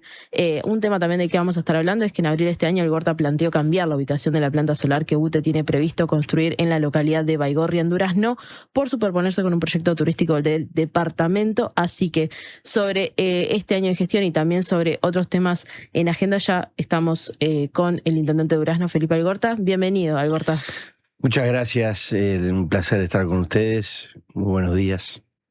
Primero, hacíamos esta introducción de ya se cumplió un año de la gestión. ¿Con qué situación se encontró en el departamento cuando asumió y también qué cambios han impulsado en ese sentido desde su gestión? Bueno, la situación en general buena, porque si bien siempre hay cosas para hacer, pero yo no me puedo quejar, porque en algunos casos uno veía que había intendentes preocupados por ver cómo pagaban salarios y nuestra situación en ese sentido era totalmente diferente. En realidad lo que hicimos fue un poco empezar a pulir un montón de infraestructura muy buena que tiene el departamento para generar actividades y generar un movimiento que obviamente también nos favorezca como departamento. Nosotros hicimos y hacemos un énfasis muy importante en el potencial logístico que tiene Durazno, en el lugar central que ocupa en el mapa, y de que estén las condiciones para que empresas o emprendimientos puedan desde Durazno trabajar para todo el país y eso ha sido una constante en este año de trabajo. La verdad que a nivel deportivo, que pasaron muchísimas cosas que hizo que mucha gente estuviera en Durazno por mucho tiempo, y eso impactó a nivel local, a nivel económico, a nivel de hotelería, a nivel de servicios. Entonces comprobamos que con determinadas estrategias se beneficia el departamento. En el marco del primer año de gobierno se señalaba que querían dejar atrás un gobierno entre cuatro paredes para hacer un gobierno que estuviera más presente. ¿A qué se refería en concreto? ¿Qué tipo de política o qué tipo de gestión se piensa llevar adelante? No me acuerdo de esa expresión, pero sos periodista, así que en algún lado está. Era algo que se señalaba un mensaje desde el gobierno departamental, ¿no? Cuando se cumplió un año de la gestión, justamente. Sí, ahí está. La realidad es que nosotros, el eslogan nuestro de campaña fue un nuevo impulso. Y yo me sentí muy cómodo con ese eslogan, porque no era que se vayan todos, ni que está todo mal, ni que somos la renovación y somos los mejores. No, es con mucha humildad y diciendo, acá hace falta una nueva energía, una cosa. Y eso en realidad fue lo que siento que en este año demostramos, ¿no? Había un montón de cosas que estaban ahí, que medias que con poca cosa uno podía echar a andar muchas cosas positivas. Y te podría enumerar un montón de cosas que estaban ahí, pero que no sé. Por ejemplo, a nivel de adicciones, pudimos llevar adelante el centro 24 horas, que estaba como en un stand-by. Después, en el Parque de la Hispanidad, que es el pulmón de Durazno, y es un lugar convocante, que seguramente el año que viene tengamos alguna novedad que seguramente a ustedes les interesa, de algún evento que regresa a Durazno. Lo dejo por ahí, ustedes sabrán. Pero tenemos ahora un parador funcionando. Estoy hablando de detalles, pero después todo ese impulso a nivel cultural y deportivo que se generó, A nivel de servicios, que es de las partes mejor evaluadas en la gestión, realmente generamos ahí un trabajo enorme de doble recolección diaria, de cuidar los lugares, de intervenir cada barrio. Cuando veíamos cunetas tapadas, chircales, cosas que le afectan en el día a día a la gente. Y ahí pusimos todo nuestro esfuerzo. Las obras, ahora que recién el 1 de julio quedó aprobado el presupuesto, ahora sí se va a empezar a ver la parte de obras, que siempre en una gestión municipal es como decir, bueno, ¿qué hizo Algorta? Y lo primero que se va a nombrar es tal o cual obra, porque es como lo tangible, más allá de todo lo otro que a veces uno intenta que se impulse, pero bueno, no es lo primero que se menciona. Y después estamos trabajando con temas que no son del quehacer o del objetivo principal en los papeles de una intendencia. Y digo en los papeles porque después en la práctica todos los temas competen a la intendencia, que tienen que ver en materia de seguridad, que tienen que ver en materia de vivienda, que tienen que ver con la materia de educación. Estamos impulsando un montón de cosas a nivel de oportunidades educativas para nuestra gente, porque entendemos que de esa manera podemos mejorar las posibilidades de la gente joven, pero también de retenerlos. ¿Propuestas educativas de qué índole? Bueno, por ejemplo, ¿y enfocadas a quién? En realidad es en toda la pirámide. Voy de lo que tiene que ver con el estudio terciario. Cerramos un acuerdo con la Facultad de Artes para empezar a hacer proyectos conjuntos y capacitaciones. Cerramos el otro día confirmé al Instituto Superior de Educación Física para que a partir del año que viene se generen tecnicaturas en Durazno, que es algo que veníamos hace muchos años pidiendo. Estamos trabajando con la Facultad de Veterinaria. Y después el apoyo general que le damos a nivel locativo. O sea, cediendo o como... Locativo siempre, pero también económico.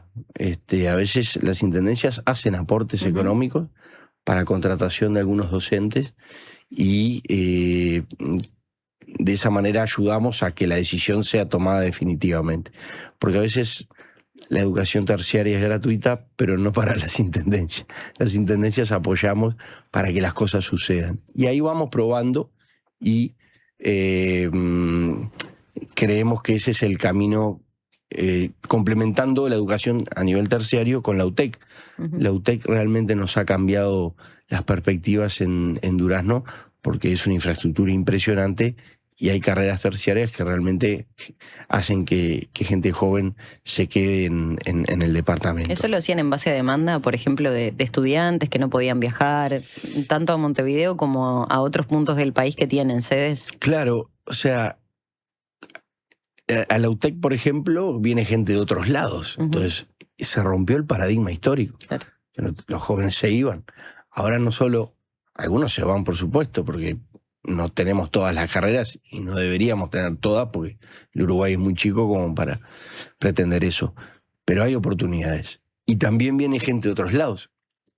Hace unos meses participé de una graduación de UTEC y se graduaban jóvenes de Montevideo. Entonces es un cambio de paradigma histórico y eso está muy bueno porque además se generan raíces en el departamento. La gente lo conoce, se queda o no, pero bueno, se vincula. Pero después estamos para impulsar el programa Más Talento, por ejemplo, que es un programa que ayuda a un montón de jóvenes en etapa liceal con acompañamiento para poder terminarlo con fuerza a la etapa liceal, que es uno de los peores índices que tiene el Uruguay, que es la deserción liceal. Entonces, también estamos con eso.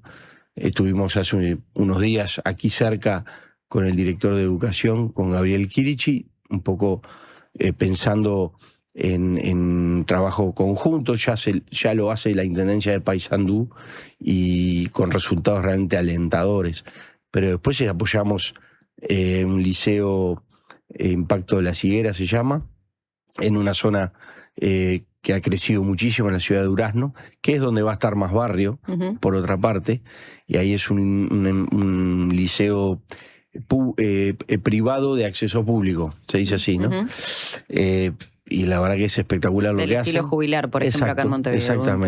Exactamente. Algorta, quiero también, pensando que hay muchas, imagino algunos proyectos que deben requerir también, bueno, apoyo de la oposición de Durazno, ¿no? En este caso del Frente Amplio, si bien en las juntas departamentales siempre hay mayorías del oficialismo, pero bueno, sí pienso que se va a dar un contexto particular justamente en Durazno con la oposición, porque este año va a presidir la junta un edil del Frente Amplio, que esto se da por primera vez. Entonces sí, preguntarle, bueno, ¿qué espera también de este periodo? Y bueno, también cómo se dio ese proceso. Sí, ya empezó, Claudio, y era como una cuestión. Yo fui edil 2 periodos, desde el 2010 hasta el 2018, y bueno, siempre el Frente Amplio peleaba por una posibilidad en la presidencia, y era como una cosa que no se podía dar, y se aplicaba la aplanadora y chao, manéjense.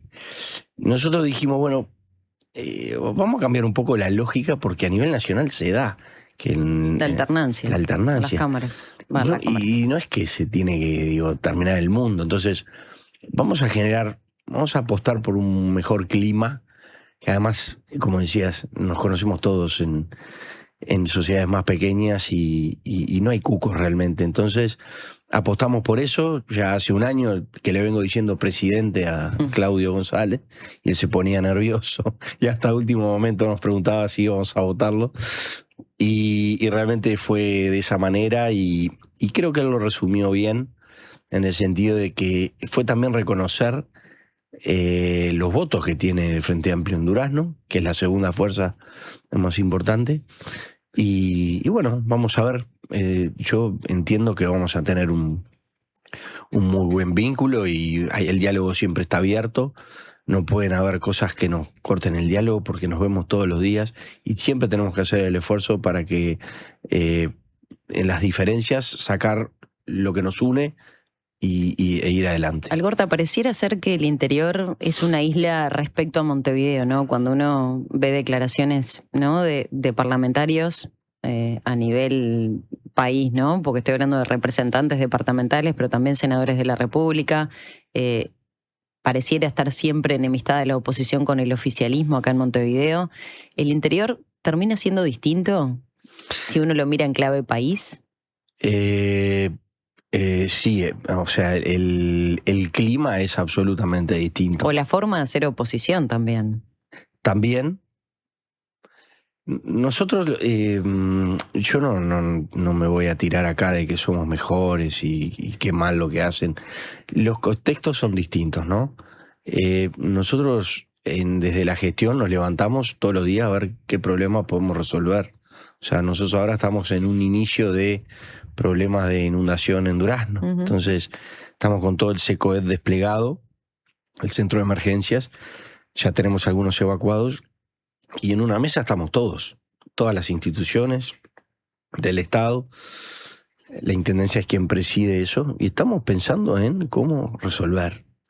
Entonces, no tenemos tiempo ni ganas de generar esa confrontación que a veces supera los límites de decir, bueno, pero pará, ¿cómo después vos te sentás a tratar de resolver si estás con un diálogo tan cortado? Yo eso lo viví con el tema Baigorria. O sea, yo planteé en buenos términos, y muchísimo antes que saliera público, la posibilidad de que se relocalizara a unos metros, en propios campos de UTE.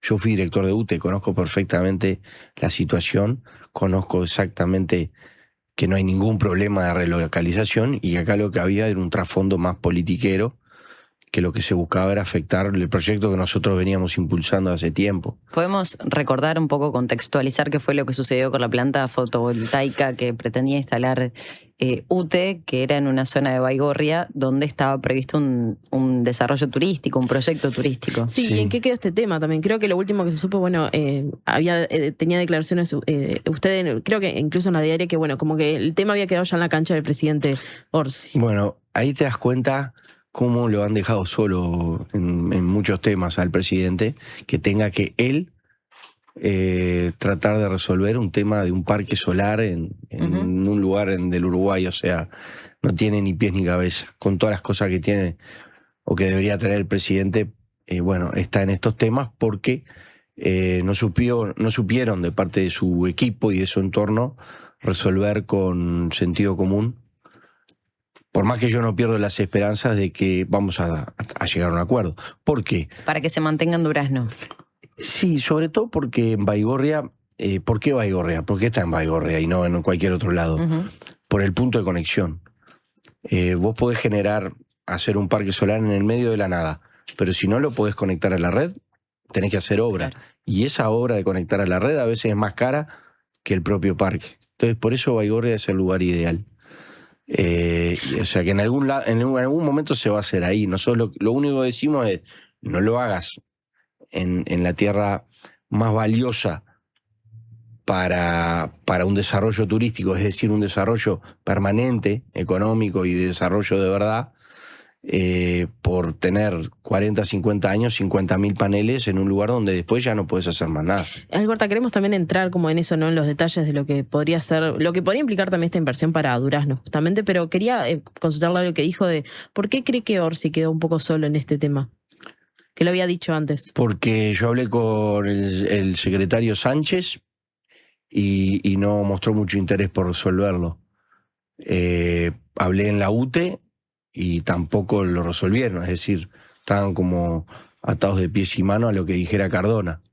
La ministra de Industria. Sí, la ministra de Industria. Y con Fernanda no hablé porque Fernanda sabe perfectamente, fuimos compañeros de UTE. Ella era directora de la oposición en el periodo pasado. Exacto, y ella ya sabía perfectamente nuestros intereses e intenciones de desarrollo local y obviamente no le importó y por lo tanto, digo, no.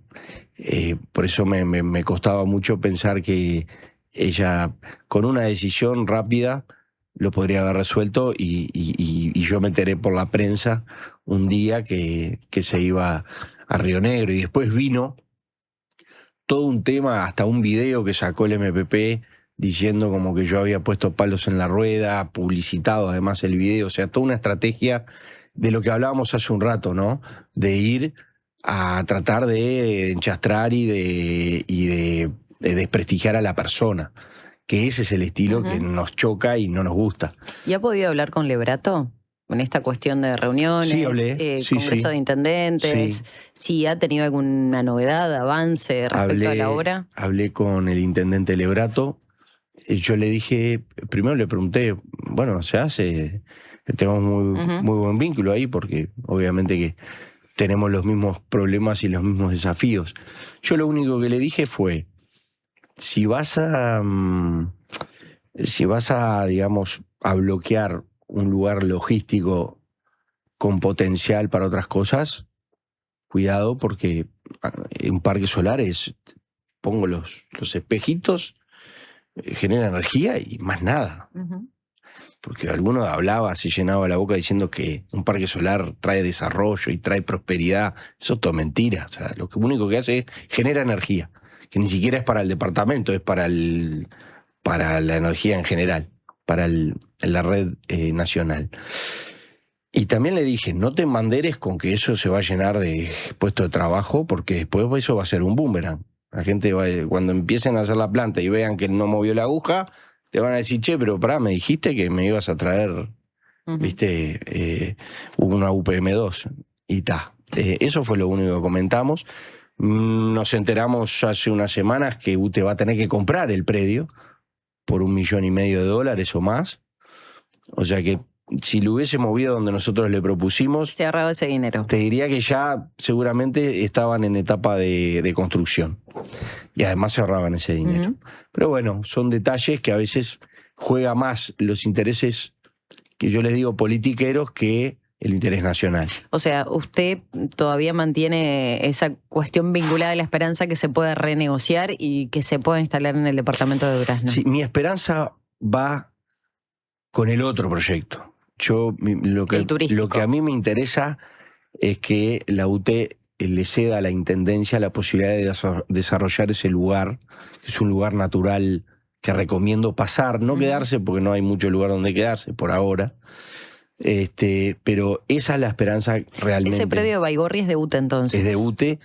Y la Intendencia pretendía promover este desarrollo turístico allí. Sí, es una situación similar a la de Pueblo Palmar. Ajá. Un pueblo que se generó para la construcción de la represa, que después quedó, y si uno no le pone gestión, esas casas se desocupan, se abandonan, se vienen abajo y no se desarrolla. Nosotros, como hay potencial de sobra allí, queremos desarrollarlo. Hay gente interesada muchísima en poder ocupar casas, la mitad de las casas están desocupadas. La gente que vive ahí también quiere, que haya algún dinamismo un poco más interesante. Hoy en Baigorria hay una inversión de $120 millones. No de 30 como el Parque Solar, de $120 millones. Se está renovando las turbinas. Ya se renovó una, faltan 2 más. Y nadie se enteró que ahí hay una inversión de $120 millones. Por eso digo, ojo cuando se habla de prosperidad. Además, no hay nadie de Baigorria trabajando. Entonces, como hay a veces que hay que decir las cosas tal cual son y no generar falsas expectativas. Así que nuestra esperanza va por ahí. Pero es compatible con el proyecto solar. Nada más que hay que hacerlo en un lugar a 500 metros, ni siquiera 10 kilómetros. Alberta, tenemos que hacer una breve pausa, pero al regreso seguimos charlando sobre estos temas y otros también que tenemos en la agenda. Así que vamos a una breve tanda y ya volvemos. Hola, soy Agustín de Paysandú. Quería pedirle si pueden pasar la canción esa que dice te busqué en mi auto rojo a las 6. Bueno, un saludo a mi vieja y a todos los que están escuchando. Y si alguien vende un Celerio, que me tire un mensajito por favor al 098-723. Cuando compras un Suzuki 0 kilómetro, los futuros compradores vienen incluidos. Lleva al tuyo vos también y asegurate la reventa. Visítanos en suzuki.com.uy o en cualquier concesionario del país. Suzuki te entiende. La salud visual es un derecho. En Óptica Guzmán te ofrecemos precios populares y productos de calidad. Tenemos descuentos para afiliados a todos los sindicatos. Seguinos en Guzmán Óptica. Visítanos en Colonia 1457 bis, casi Barrio Zamorín, en la parada del ómnibus. Óptica Guzmán. Vení a ver. Este año viajá por Uruguay de punta a punta con Redpagos. Participá y ganá una escapada para 2 personas, todo incluido. Desde Artigas hasta Montevideo. Vos elegís el destino. Registrate en ganarestamacerca.com.uy y suma chances pagando en locales de Redpagos o en Mi Redpagos. Redpagos, más cerca. Ver bases y condiciones en ganarestamacerca.com.uy. Hola, ¿estás formando tu propia opinión? Estás bien. Estás en la Diaria Radio 97.9. Primero está la tierra, el origen, la esencia, lo que es único y propio de una localidad remota en la inmensidad del mundo.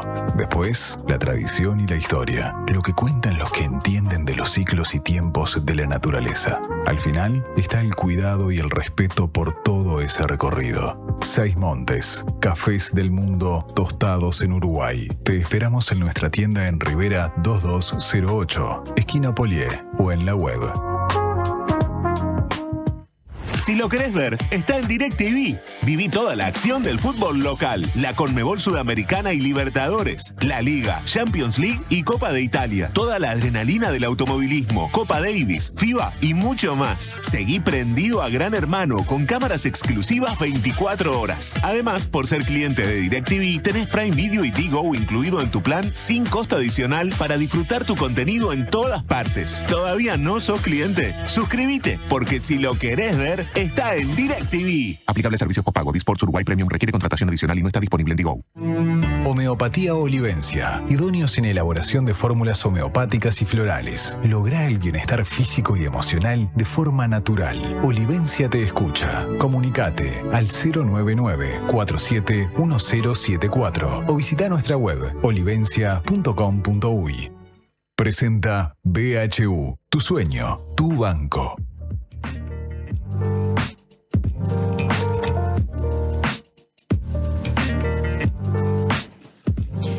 Estamos prácticamente a las 8:30 de la mañana, seguimos dialogando con el intendente de Durazno, Felipe Algorta, y hay un tema que está sobre la mesa. Durazno fue el foco de uno de los departamentos con mayor tasa de delitos, particularmente homicidios, por lo menos hasta el año pasado.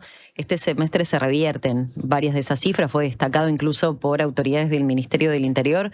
¿Qué fue lo que pasó? Algorta, se reforzó el patrullaje, la presencia policial, la intendencia en ese sentido colaboró. ¿Qué se puede decir?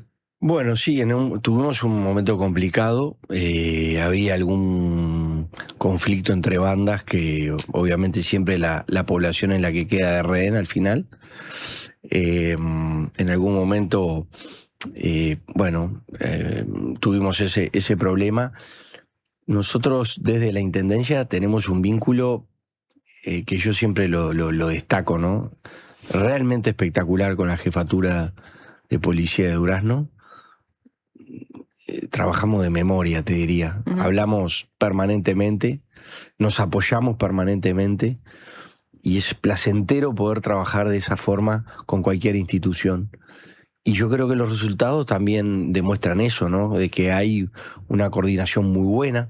También hay una coordinación muy buena entre la policía y fiscalía, que es algo, vaya si será importante. La figura de la nueva fiscalía en el ordenamiento jurídico uruguayo ha tenido un peso fundamental después de la reforma del código. Y estábamos flaqueando ahí, Durazno estaba flaqueando en eso. Así que yo quiero hablar un poco de la intervención de la fiscal general Mónica Ferrero, decididamente tratando de ayudar la situación, de lo que ha sido el Ministerio de Interior y la jefatura de Durazno.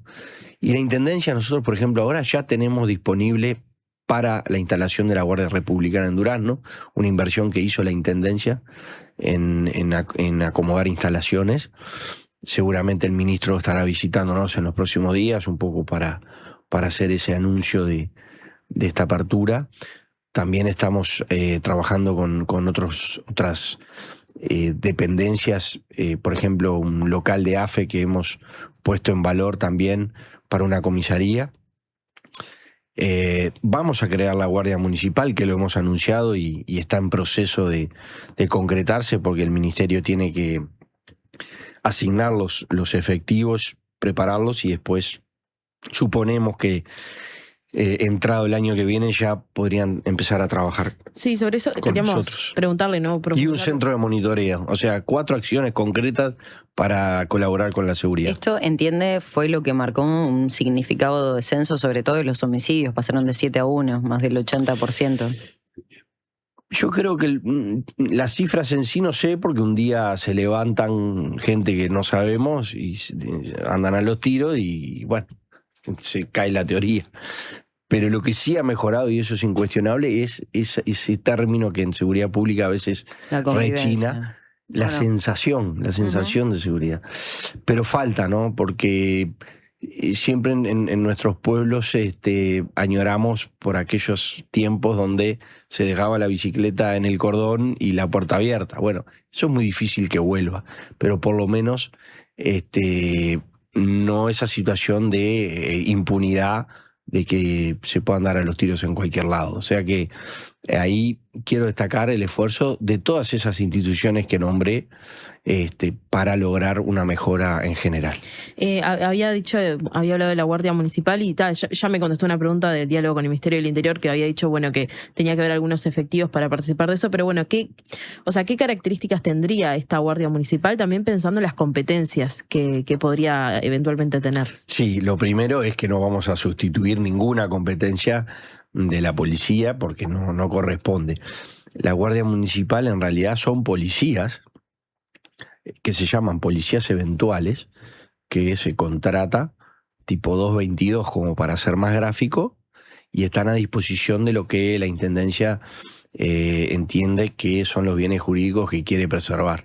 Entonces, puede ser un espacio público, una plaza, puede ser mismo las dependencias de la Intendencia, que no va a ser el caso, puede ser en apoyo a los policías de tránsito que tenemos, puede ser para control de algún extracción ilegal de leña o de arena, si es que nosotros entendemos que está dentro de una jurisdicción departamental, un espacio público.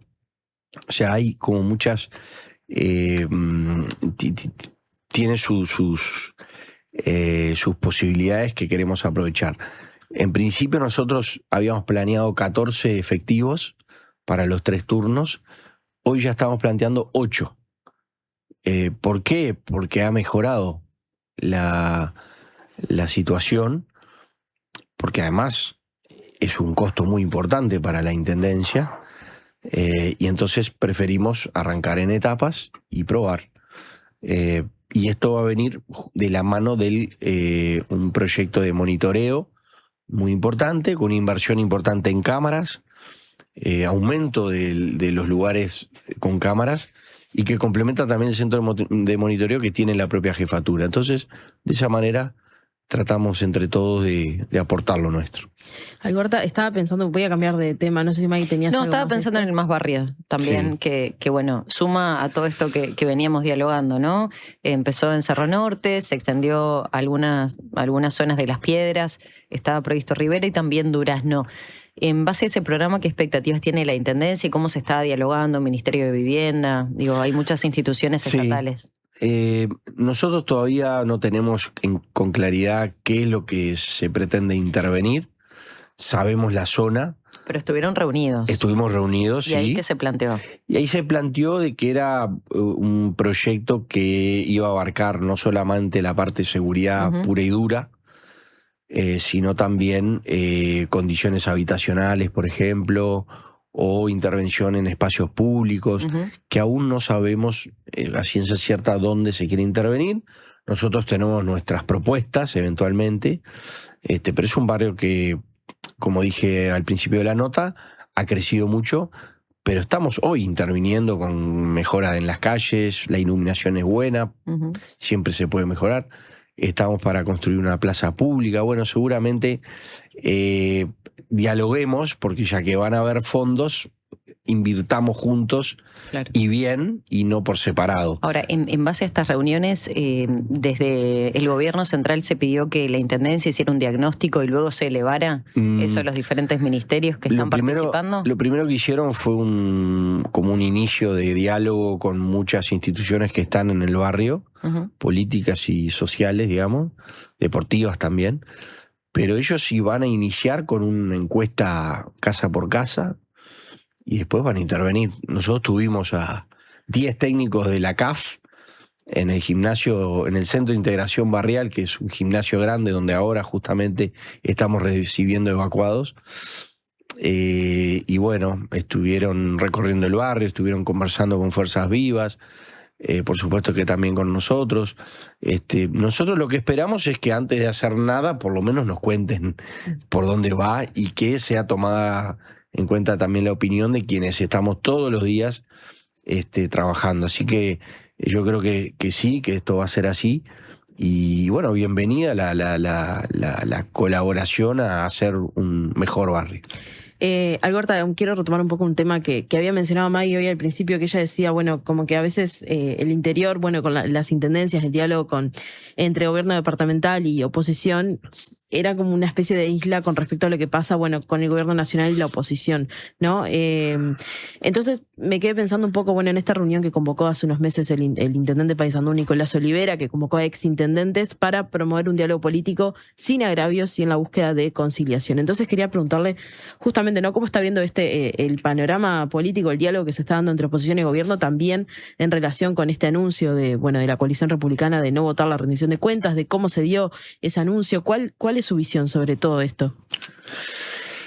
Yo creo que hay acciones y también hay reacciones. Nosotros venimos de un periodo anterior donde en plena pandemia quien hoy es el presidente del Frente Amplio promovía los caceroleos. Entonces, son los que hoy piden que la oposición baje la pelota. Entonces, es muy difícil en ese ida y vuelta que ha venido desde hace algunos años tan friccionado, y en un nuevo estilo, porque la verdad que no era el estilo del Uruguay de criticar todo el tiempo.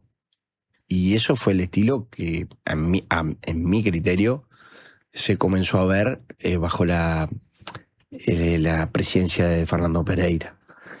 Y entonces hoy también vemos de la oposición que también a veces se reacciona por todo el tiempo.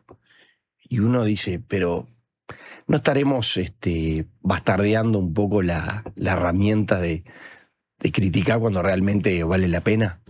Entonces, yo creo que es como un conflicto que va escalando y que capaz que Olivera lo que pretendía era un poco, bueno, ¿y qué tal si nosotros damos una señal de vamos a parar un poco y tratamos de, ya que vivimos en un país con democracia y nadie pretende que eso se corte, y recién empezó, si se quiere, estamos en un tercio de la gestión del presidente Orsi, capaz que lo bueno es bajar un poco y dejar que... O sea, usted está en sintonía con la visión de Nicolás Olivera. Sí, pienso también, agrego esto, que el presidente del directorio del Partido Nacional también no se mostró tan de acuerdo con la forma en la que se anunció la decisión de no votar la rendición de cuentas. Sí, bueno, por eso digo, hay estrategias que uno está un poco por fuera, porque son como dos situaciones distintas, ¿no? Son como nosotros en el día a día, a ver cómo gestionamos en diálogo directo con autoridades políticas del Frente Amplio que tienen obligaciones de gobierno. Entonces yo no puedo estar, es imposible, salvo en este caso con industria que hemos hablado que no estamos bien y por eso se trancan las cosas.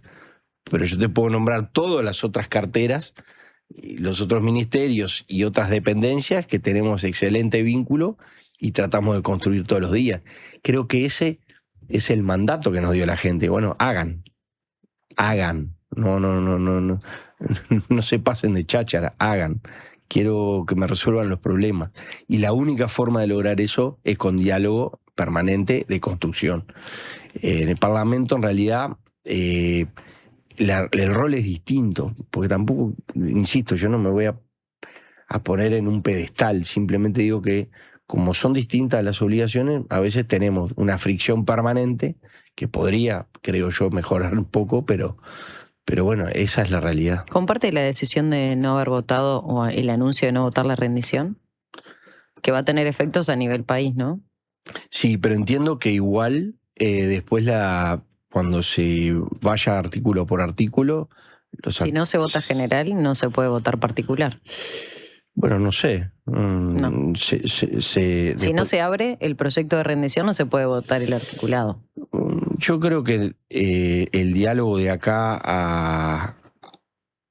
que falta un mes, más o menos. No, un poco más. 60 días. Va a seguir abierto, ¿no?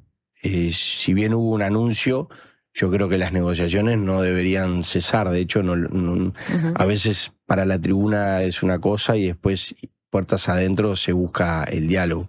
Seguramente lo que hizo la oposición fue dar una señal en el sentido de que mayor gasto no era lo acordado.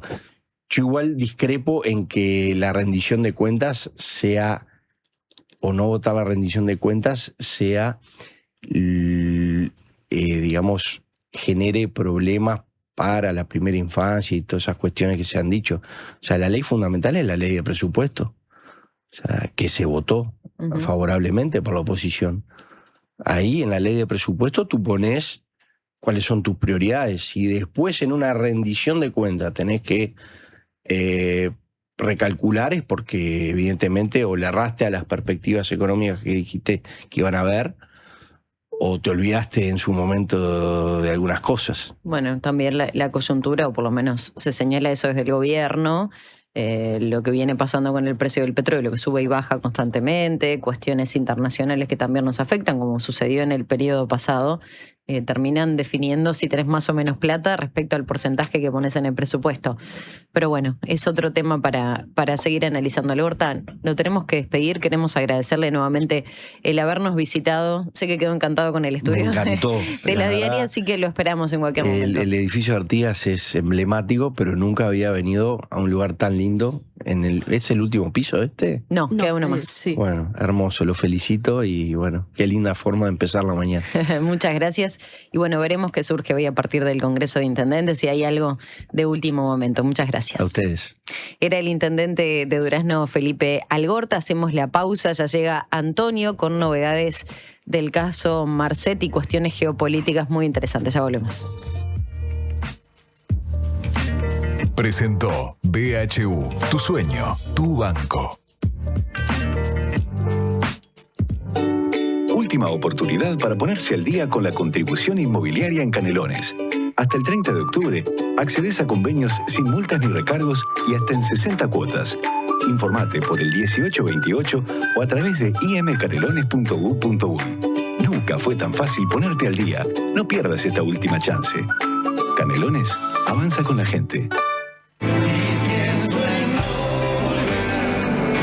Suma Camerata en vivo en La Trastienda, presentando su primer álbum, Suma Camerata. Por entradas agotadas, nueva función, domingo 2 de agosto, 21 horas. Suma Camerata en vivo en La Trastienda, localidades limitadas disponibles en Pass Line. Invita Bizarro. Llegó a Carper la SUV que no te vas a poder sacar de la cabeza. Chevrolet Sonic, la SUV que nació para ser inolvidable. Diseño deportivo, tecnología, conectividad y la seguridad que necesitas para disfrutar cada camino. Encontrala ahora en Carper desde $26.990. Te esperamos en nuestro local de Boulevard Artigas, esquina Gustavo Gallinal. Carper, tu Chevrolet marca Carper. La Diaria Radio, 97.9. Enviar y recibir dinero alrededor del mundo es un sí. Gales te da la posibilidad de hacerlo en sus locales a través de Western Union.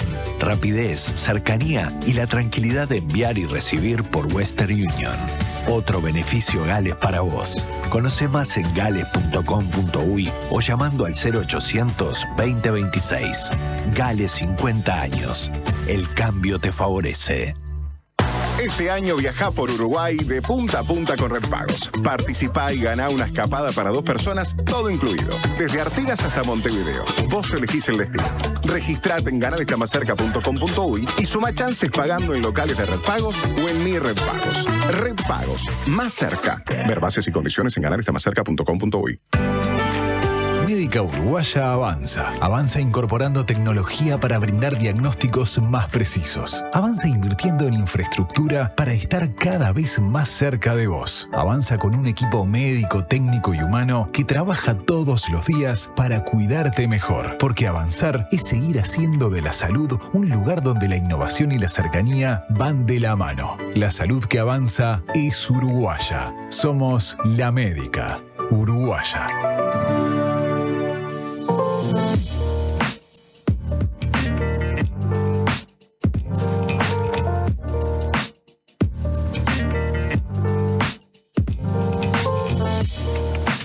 Ocho de la mañana con 47 minutos. Ahora sí, mañana pleno, con sol que nos acompaña.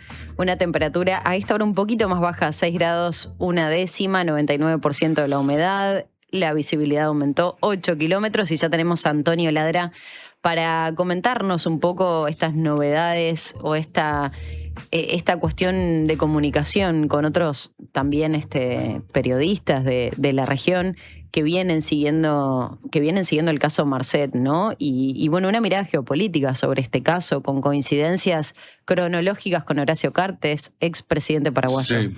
Bueno, buen día, muy lindo día hoy, ¿eh? Ay, sí. Ver el sol es como un respiro. Como a respirar, ¿no? Tiene ganas de hacer. El problema es el agua, queridas, no saben, ¿eh? Ahí como se rompió el caño ese ahí en 18 y Río Negro. Es verdad, está la calle cortada. No, hoy sí, pero el agua que está saliendo de las canillas es terrible, ¿no? Barro. Bueno, vamos a hablar de esto. Es una mirada geopolítica sobre el caso Marcet, porque bueno, ahora ya está definida la fecha. El 11 de enero se va a instalar el juicio. Lo va a juzgar un jurado de 12 ciudadanos estadounidenses. O sea, es un jurado civil por completo. O sea, civil quiero decir público en general que van a elegir. Marcet enfrenta 4 cargos, entre ellos la más potente de los cargos que tiene es la conspiración por narcoterrorismo y lavado de activos. Esos son los 2 principales. Si el jurado lo declara culpable, la sentencia quedará en manos del juez y puede ir desde 20 años hasta la cadena perpetua, ¿no? Y bueno, para sostener esta acusación, la Fiscalía anunció que va a presentar entre 40 y 50 testigos. Entre ellos, aparentemente, todavía no está confirmado, pero se citaría a la fiscal subrogante Mónica Ferrero y al fiscal Diego Pérez. ¿Por qué Mónica Ferrero y por qué Diego Pérez? Mónica Ferrero porque fue objeto de un magnicidio, un intento de magnicidio, y Diego Pérez porque fue el instructor del atentado con bombas contra la Brigada Antidrogas, ambos episodios adjudicados a Marcet. Esta información la dio a conocer el periodista Gabriel Pereira. Esto fue hace unos años. Sí, en el 2025 fue el atentado. Entonces, van a ser citados además agentes de la DEA, especialistas en finanzas económicas y finanzas criminales, también cómo se maneja todo eso, y ex integrantes de la organización de Marcet que aceptaron colaborar con la justicia. Ya se sabe que ya estaba colaborando con la justicia algunos de quienes estaban vinculados a Marcet. Bueno, pero así está hoy el lugar donde se juega la suerte de Marcet. Pero hay un dato político, y acá empezamos a hilar un poco, que conviene no dejar pasar, porque el pasado 17 de julio, el expresidente paraguayo Horacio Cartes volvió a entrar a Estados Unidos después de que el gobierno de Donald Trump le levantara las sanciones que pesaban sobre él desde el año 2022, en aquellas sanciones que le había aplicado a través de lo que se llama la ley Clinton el presidente Joe Biden. Y le restituyó la visa. Y Cartes viajó en avión privado, llegó con su familia, fue recibido por el embajador paraguayo allí y asistió a la final del Campeonato Mundial como invitado especial. Ustedes saben cuál es la vinculación de Cartes con el tema del mundo futbolístico allí en Paraguay. Cartes ha sido vinculado varias veces con Marcet en la conversación pública, obviamente, pero en investigaciones periodísticas. Y sobre esto quiero además agregar, hay una nota publicada en La Diaria del 10 de septiembre de 2022 que se titula 10 vínculos entre Marcet y Cartes. O sea, lo buscan en la página de La Diaria o en internet y van a encontrar allí 10 vínculos. O sea, es un raconto de los vínculos que lo unen a Marcet con Cartes ya desde Papacho Vivero Cartes, que fue el primer familiar de Horacio Cartes, el tío, hasta la actualidad, con todo lo que se tejió alrededor de la organización de Marcet y Cartes. A Cartes le levantan las sanciones y le abren la puerta ahora. Y Marcet sigue preso y ahora va a un juicio con cargos más graves que el lavado inicial. Esto muestra entonces que Estados Unidos maneja los premios y los castigos en la región con una lógica política muy concreta también.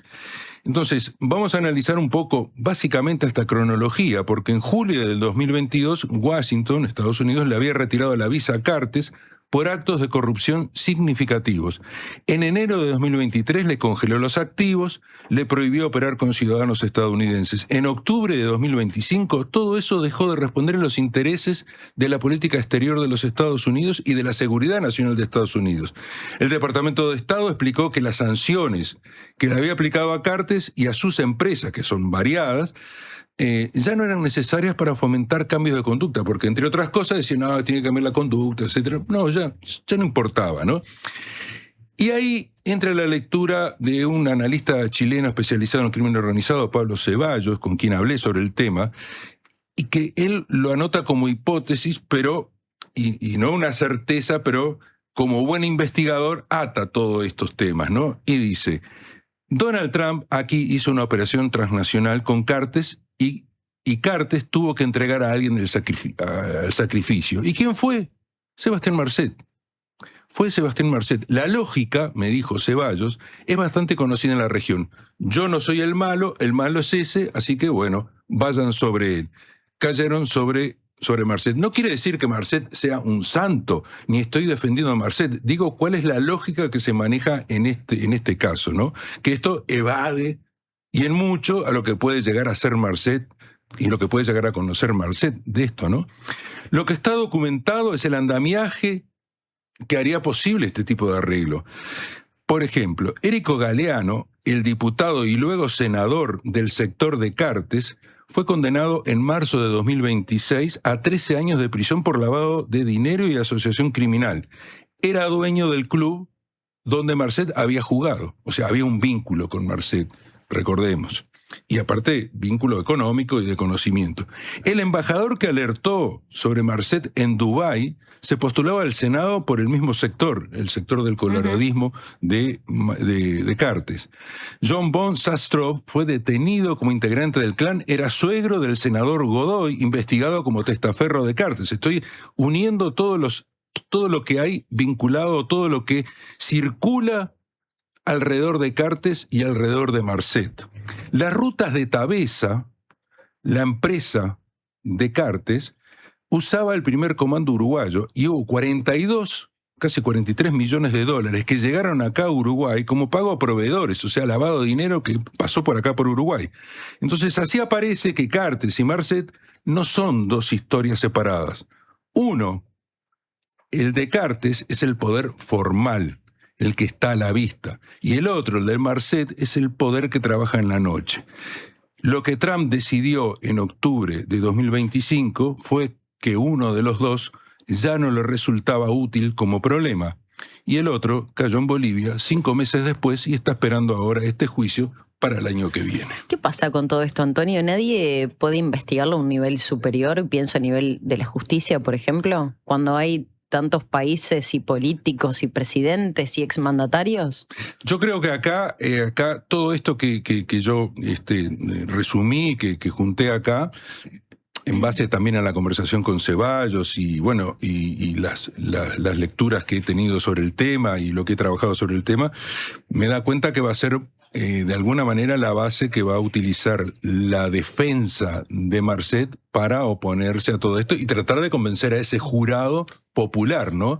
Ahora, la investigación en todo esto, cuando son poderes, y valga la redundancia, tan poderosos, exacto, se comienza a ser bastante difícil. Antonio, me dejaste para nosotros los mortales. Me dejaste pensando esto ahora con el levantamiento de las sanciones a Cartes por parte de Estados Unidos. Creo que fue a principios de este año también que Trump indultó a Juan Orlando Hernández, el expresidente de Honduras. Que hay un que patrón estaba condenado de conducta por narcotráfico también. Hay un patrón de conducta. Yo te indulto, vos me das nombres. Es la base de esa, yo no soy el malo es ese. Entonces, ¿pero qué objetivo persigue eso? Y bueno, poder, dinero, hay negocios. La estructura es el capitalismo salvaje. Sí, está bien. Lo que pasa es que pienso que Trump tiene el poder de ir a Bolivia a capturar a un narcotraficante. Tiene el poder de ir a Venezuela y capturar o secuestrar, o como le quieran decir, a Maduro. Que además ahora se va a hacer el juicio también. Entonces digo, si él tiene todo ese poderío, ¿quién puede controlar a Trump con todo esto? Y no, bueno, justamente, fíjate que... China, Rusia, no sé, bueno, algún otro país que esté a la par de ellos. Imagínate, una corte internacional, no sé. Bueno, imagínate lo que ocurre a nivel mundial. Por ejemplo, lo que ha hecho ahora Donald Trump de aplicarle unilateralmente, así, de un día para el otro, los aranceles a Brasil como lo hizo, ¿qué no puede hacer con cualquier ser humano común y corriente en todo caso? Por más que esté vinculado al crimen organizado y todo eso, ¿no? Tal cual. Acá un oyente te consulta, Antonio, ¿se saben los nombres de los narcotraficantes estadounidenses que están presos por parte del gobierno de los Estados Unidos, o esos nombres no se saben? No, se saben, e incluso me estaba tratando de acordar ahora. Hay un libro muy interesante de un investigador mexicano que habla de los cárteles estadounidenses que operan dentro de Estados Unidos, que de eso no se habla. Lo buscamos y mañana en todo caso podemos... Sí, yo lo tengo porque me lo mandó una amiga y acá no está a la venta ese libro, recién ha salido, pero habla de los cárteles de Estados Unidos. O de las organizaciones criminales de Estados Unidos, lideradas por estadounidenses, que traen. El abastecimiento viene de Latinoamérica. Viene de Latinoamérica, claro, pero que operan allí y que no son perseguidos allí como son perseguidos de otros, porque acá lo que hay además, hay otra mirada, ¿no? Es la injerencia política en los países del sur. Antonio, muchas gracias. De nada. Yami, nos reencontramos mañana. Mañana a las 7. Que pasen todos muy bien. Chau, chau.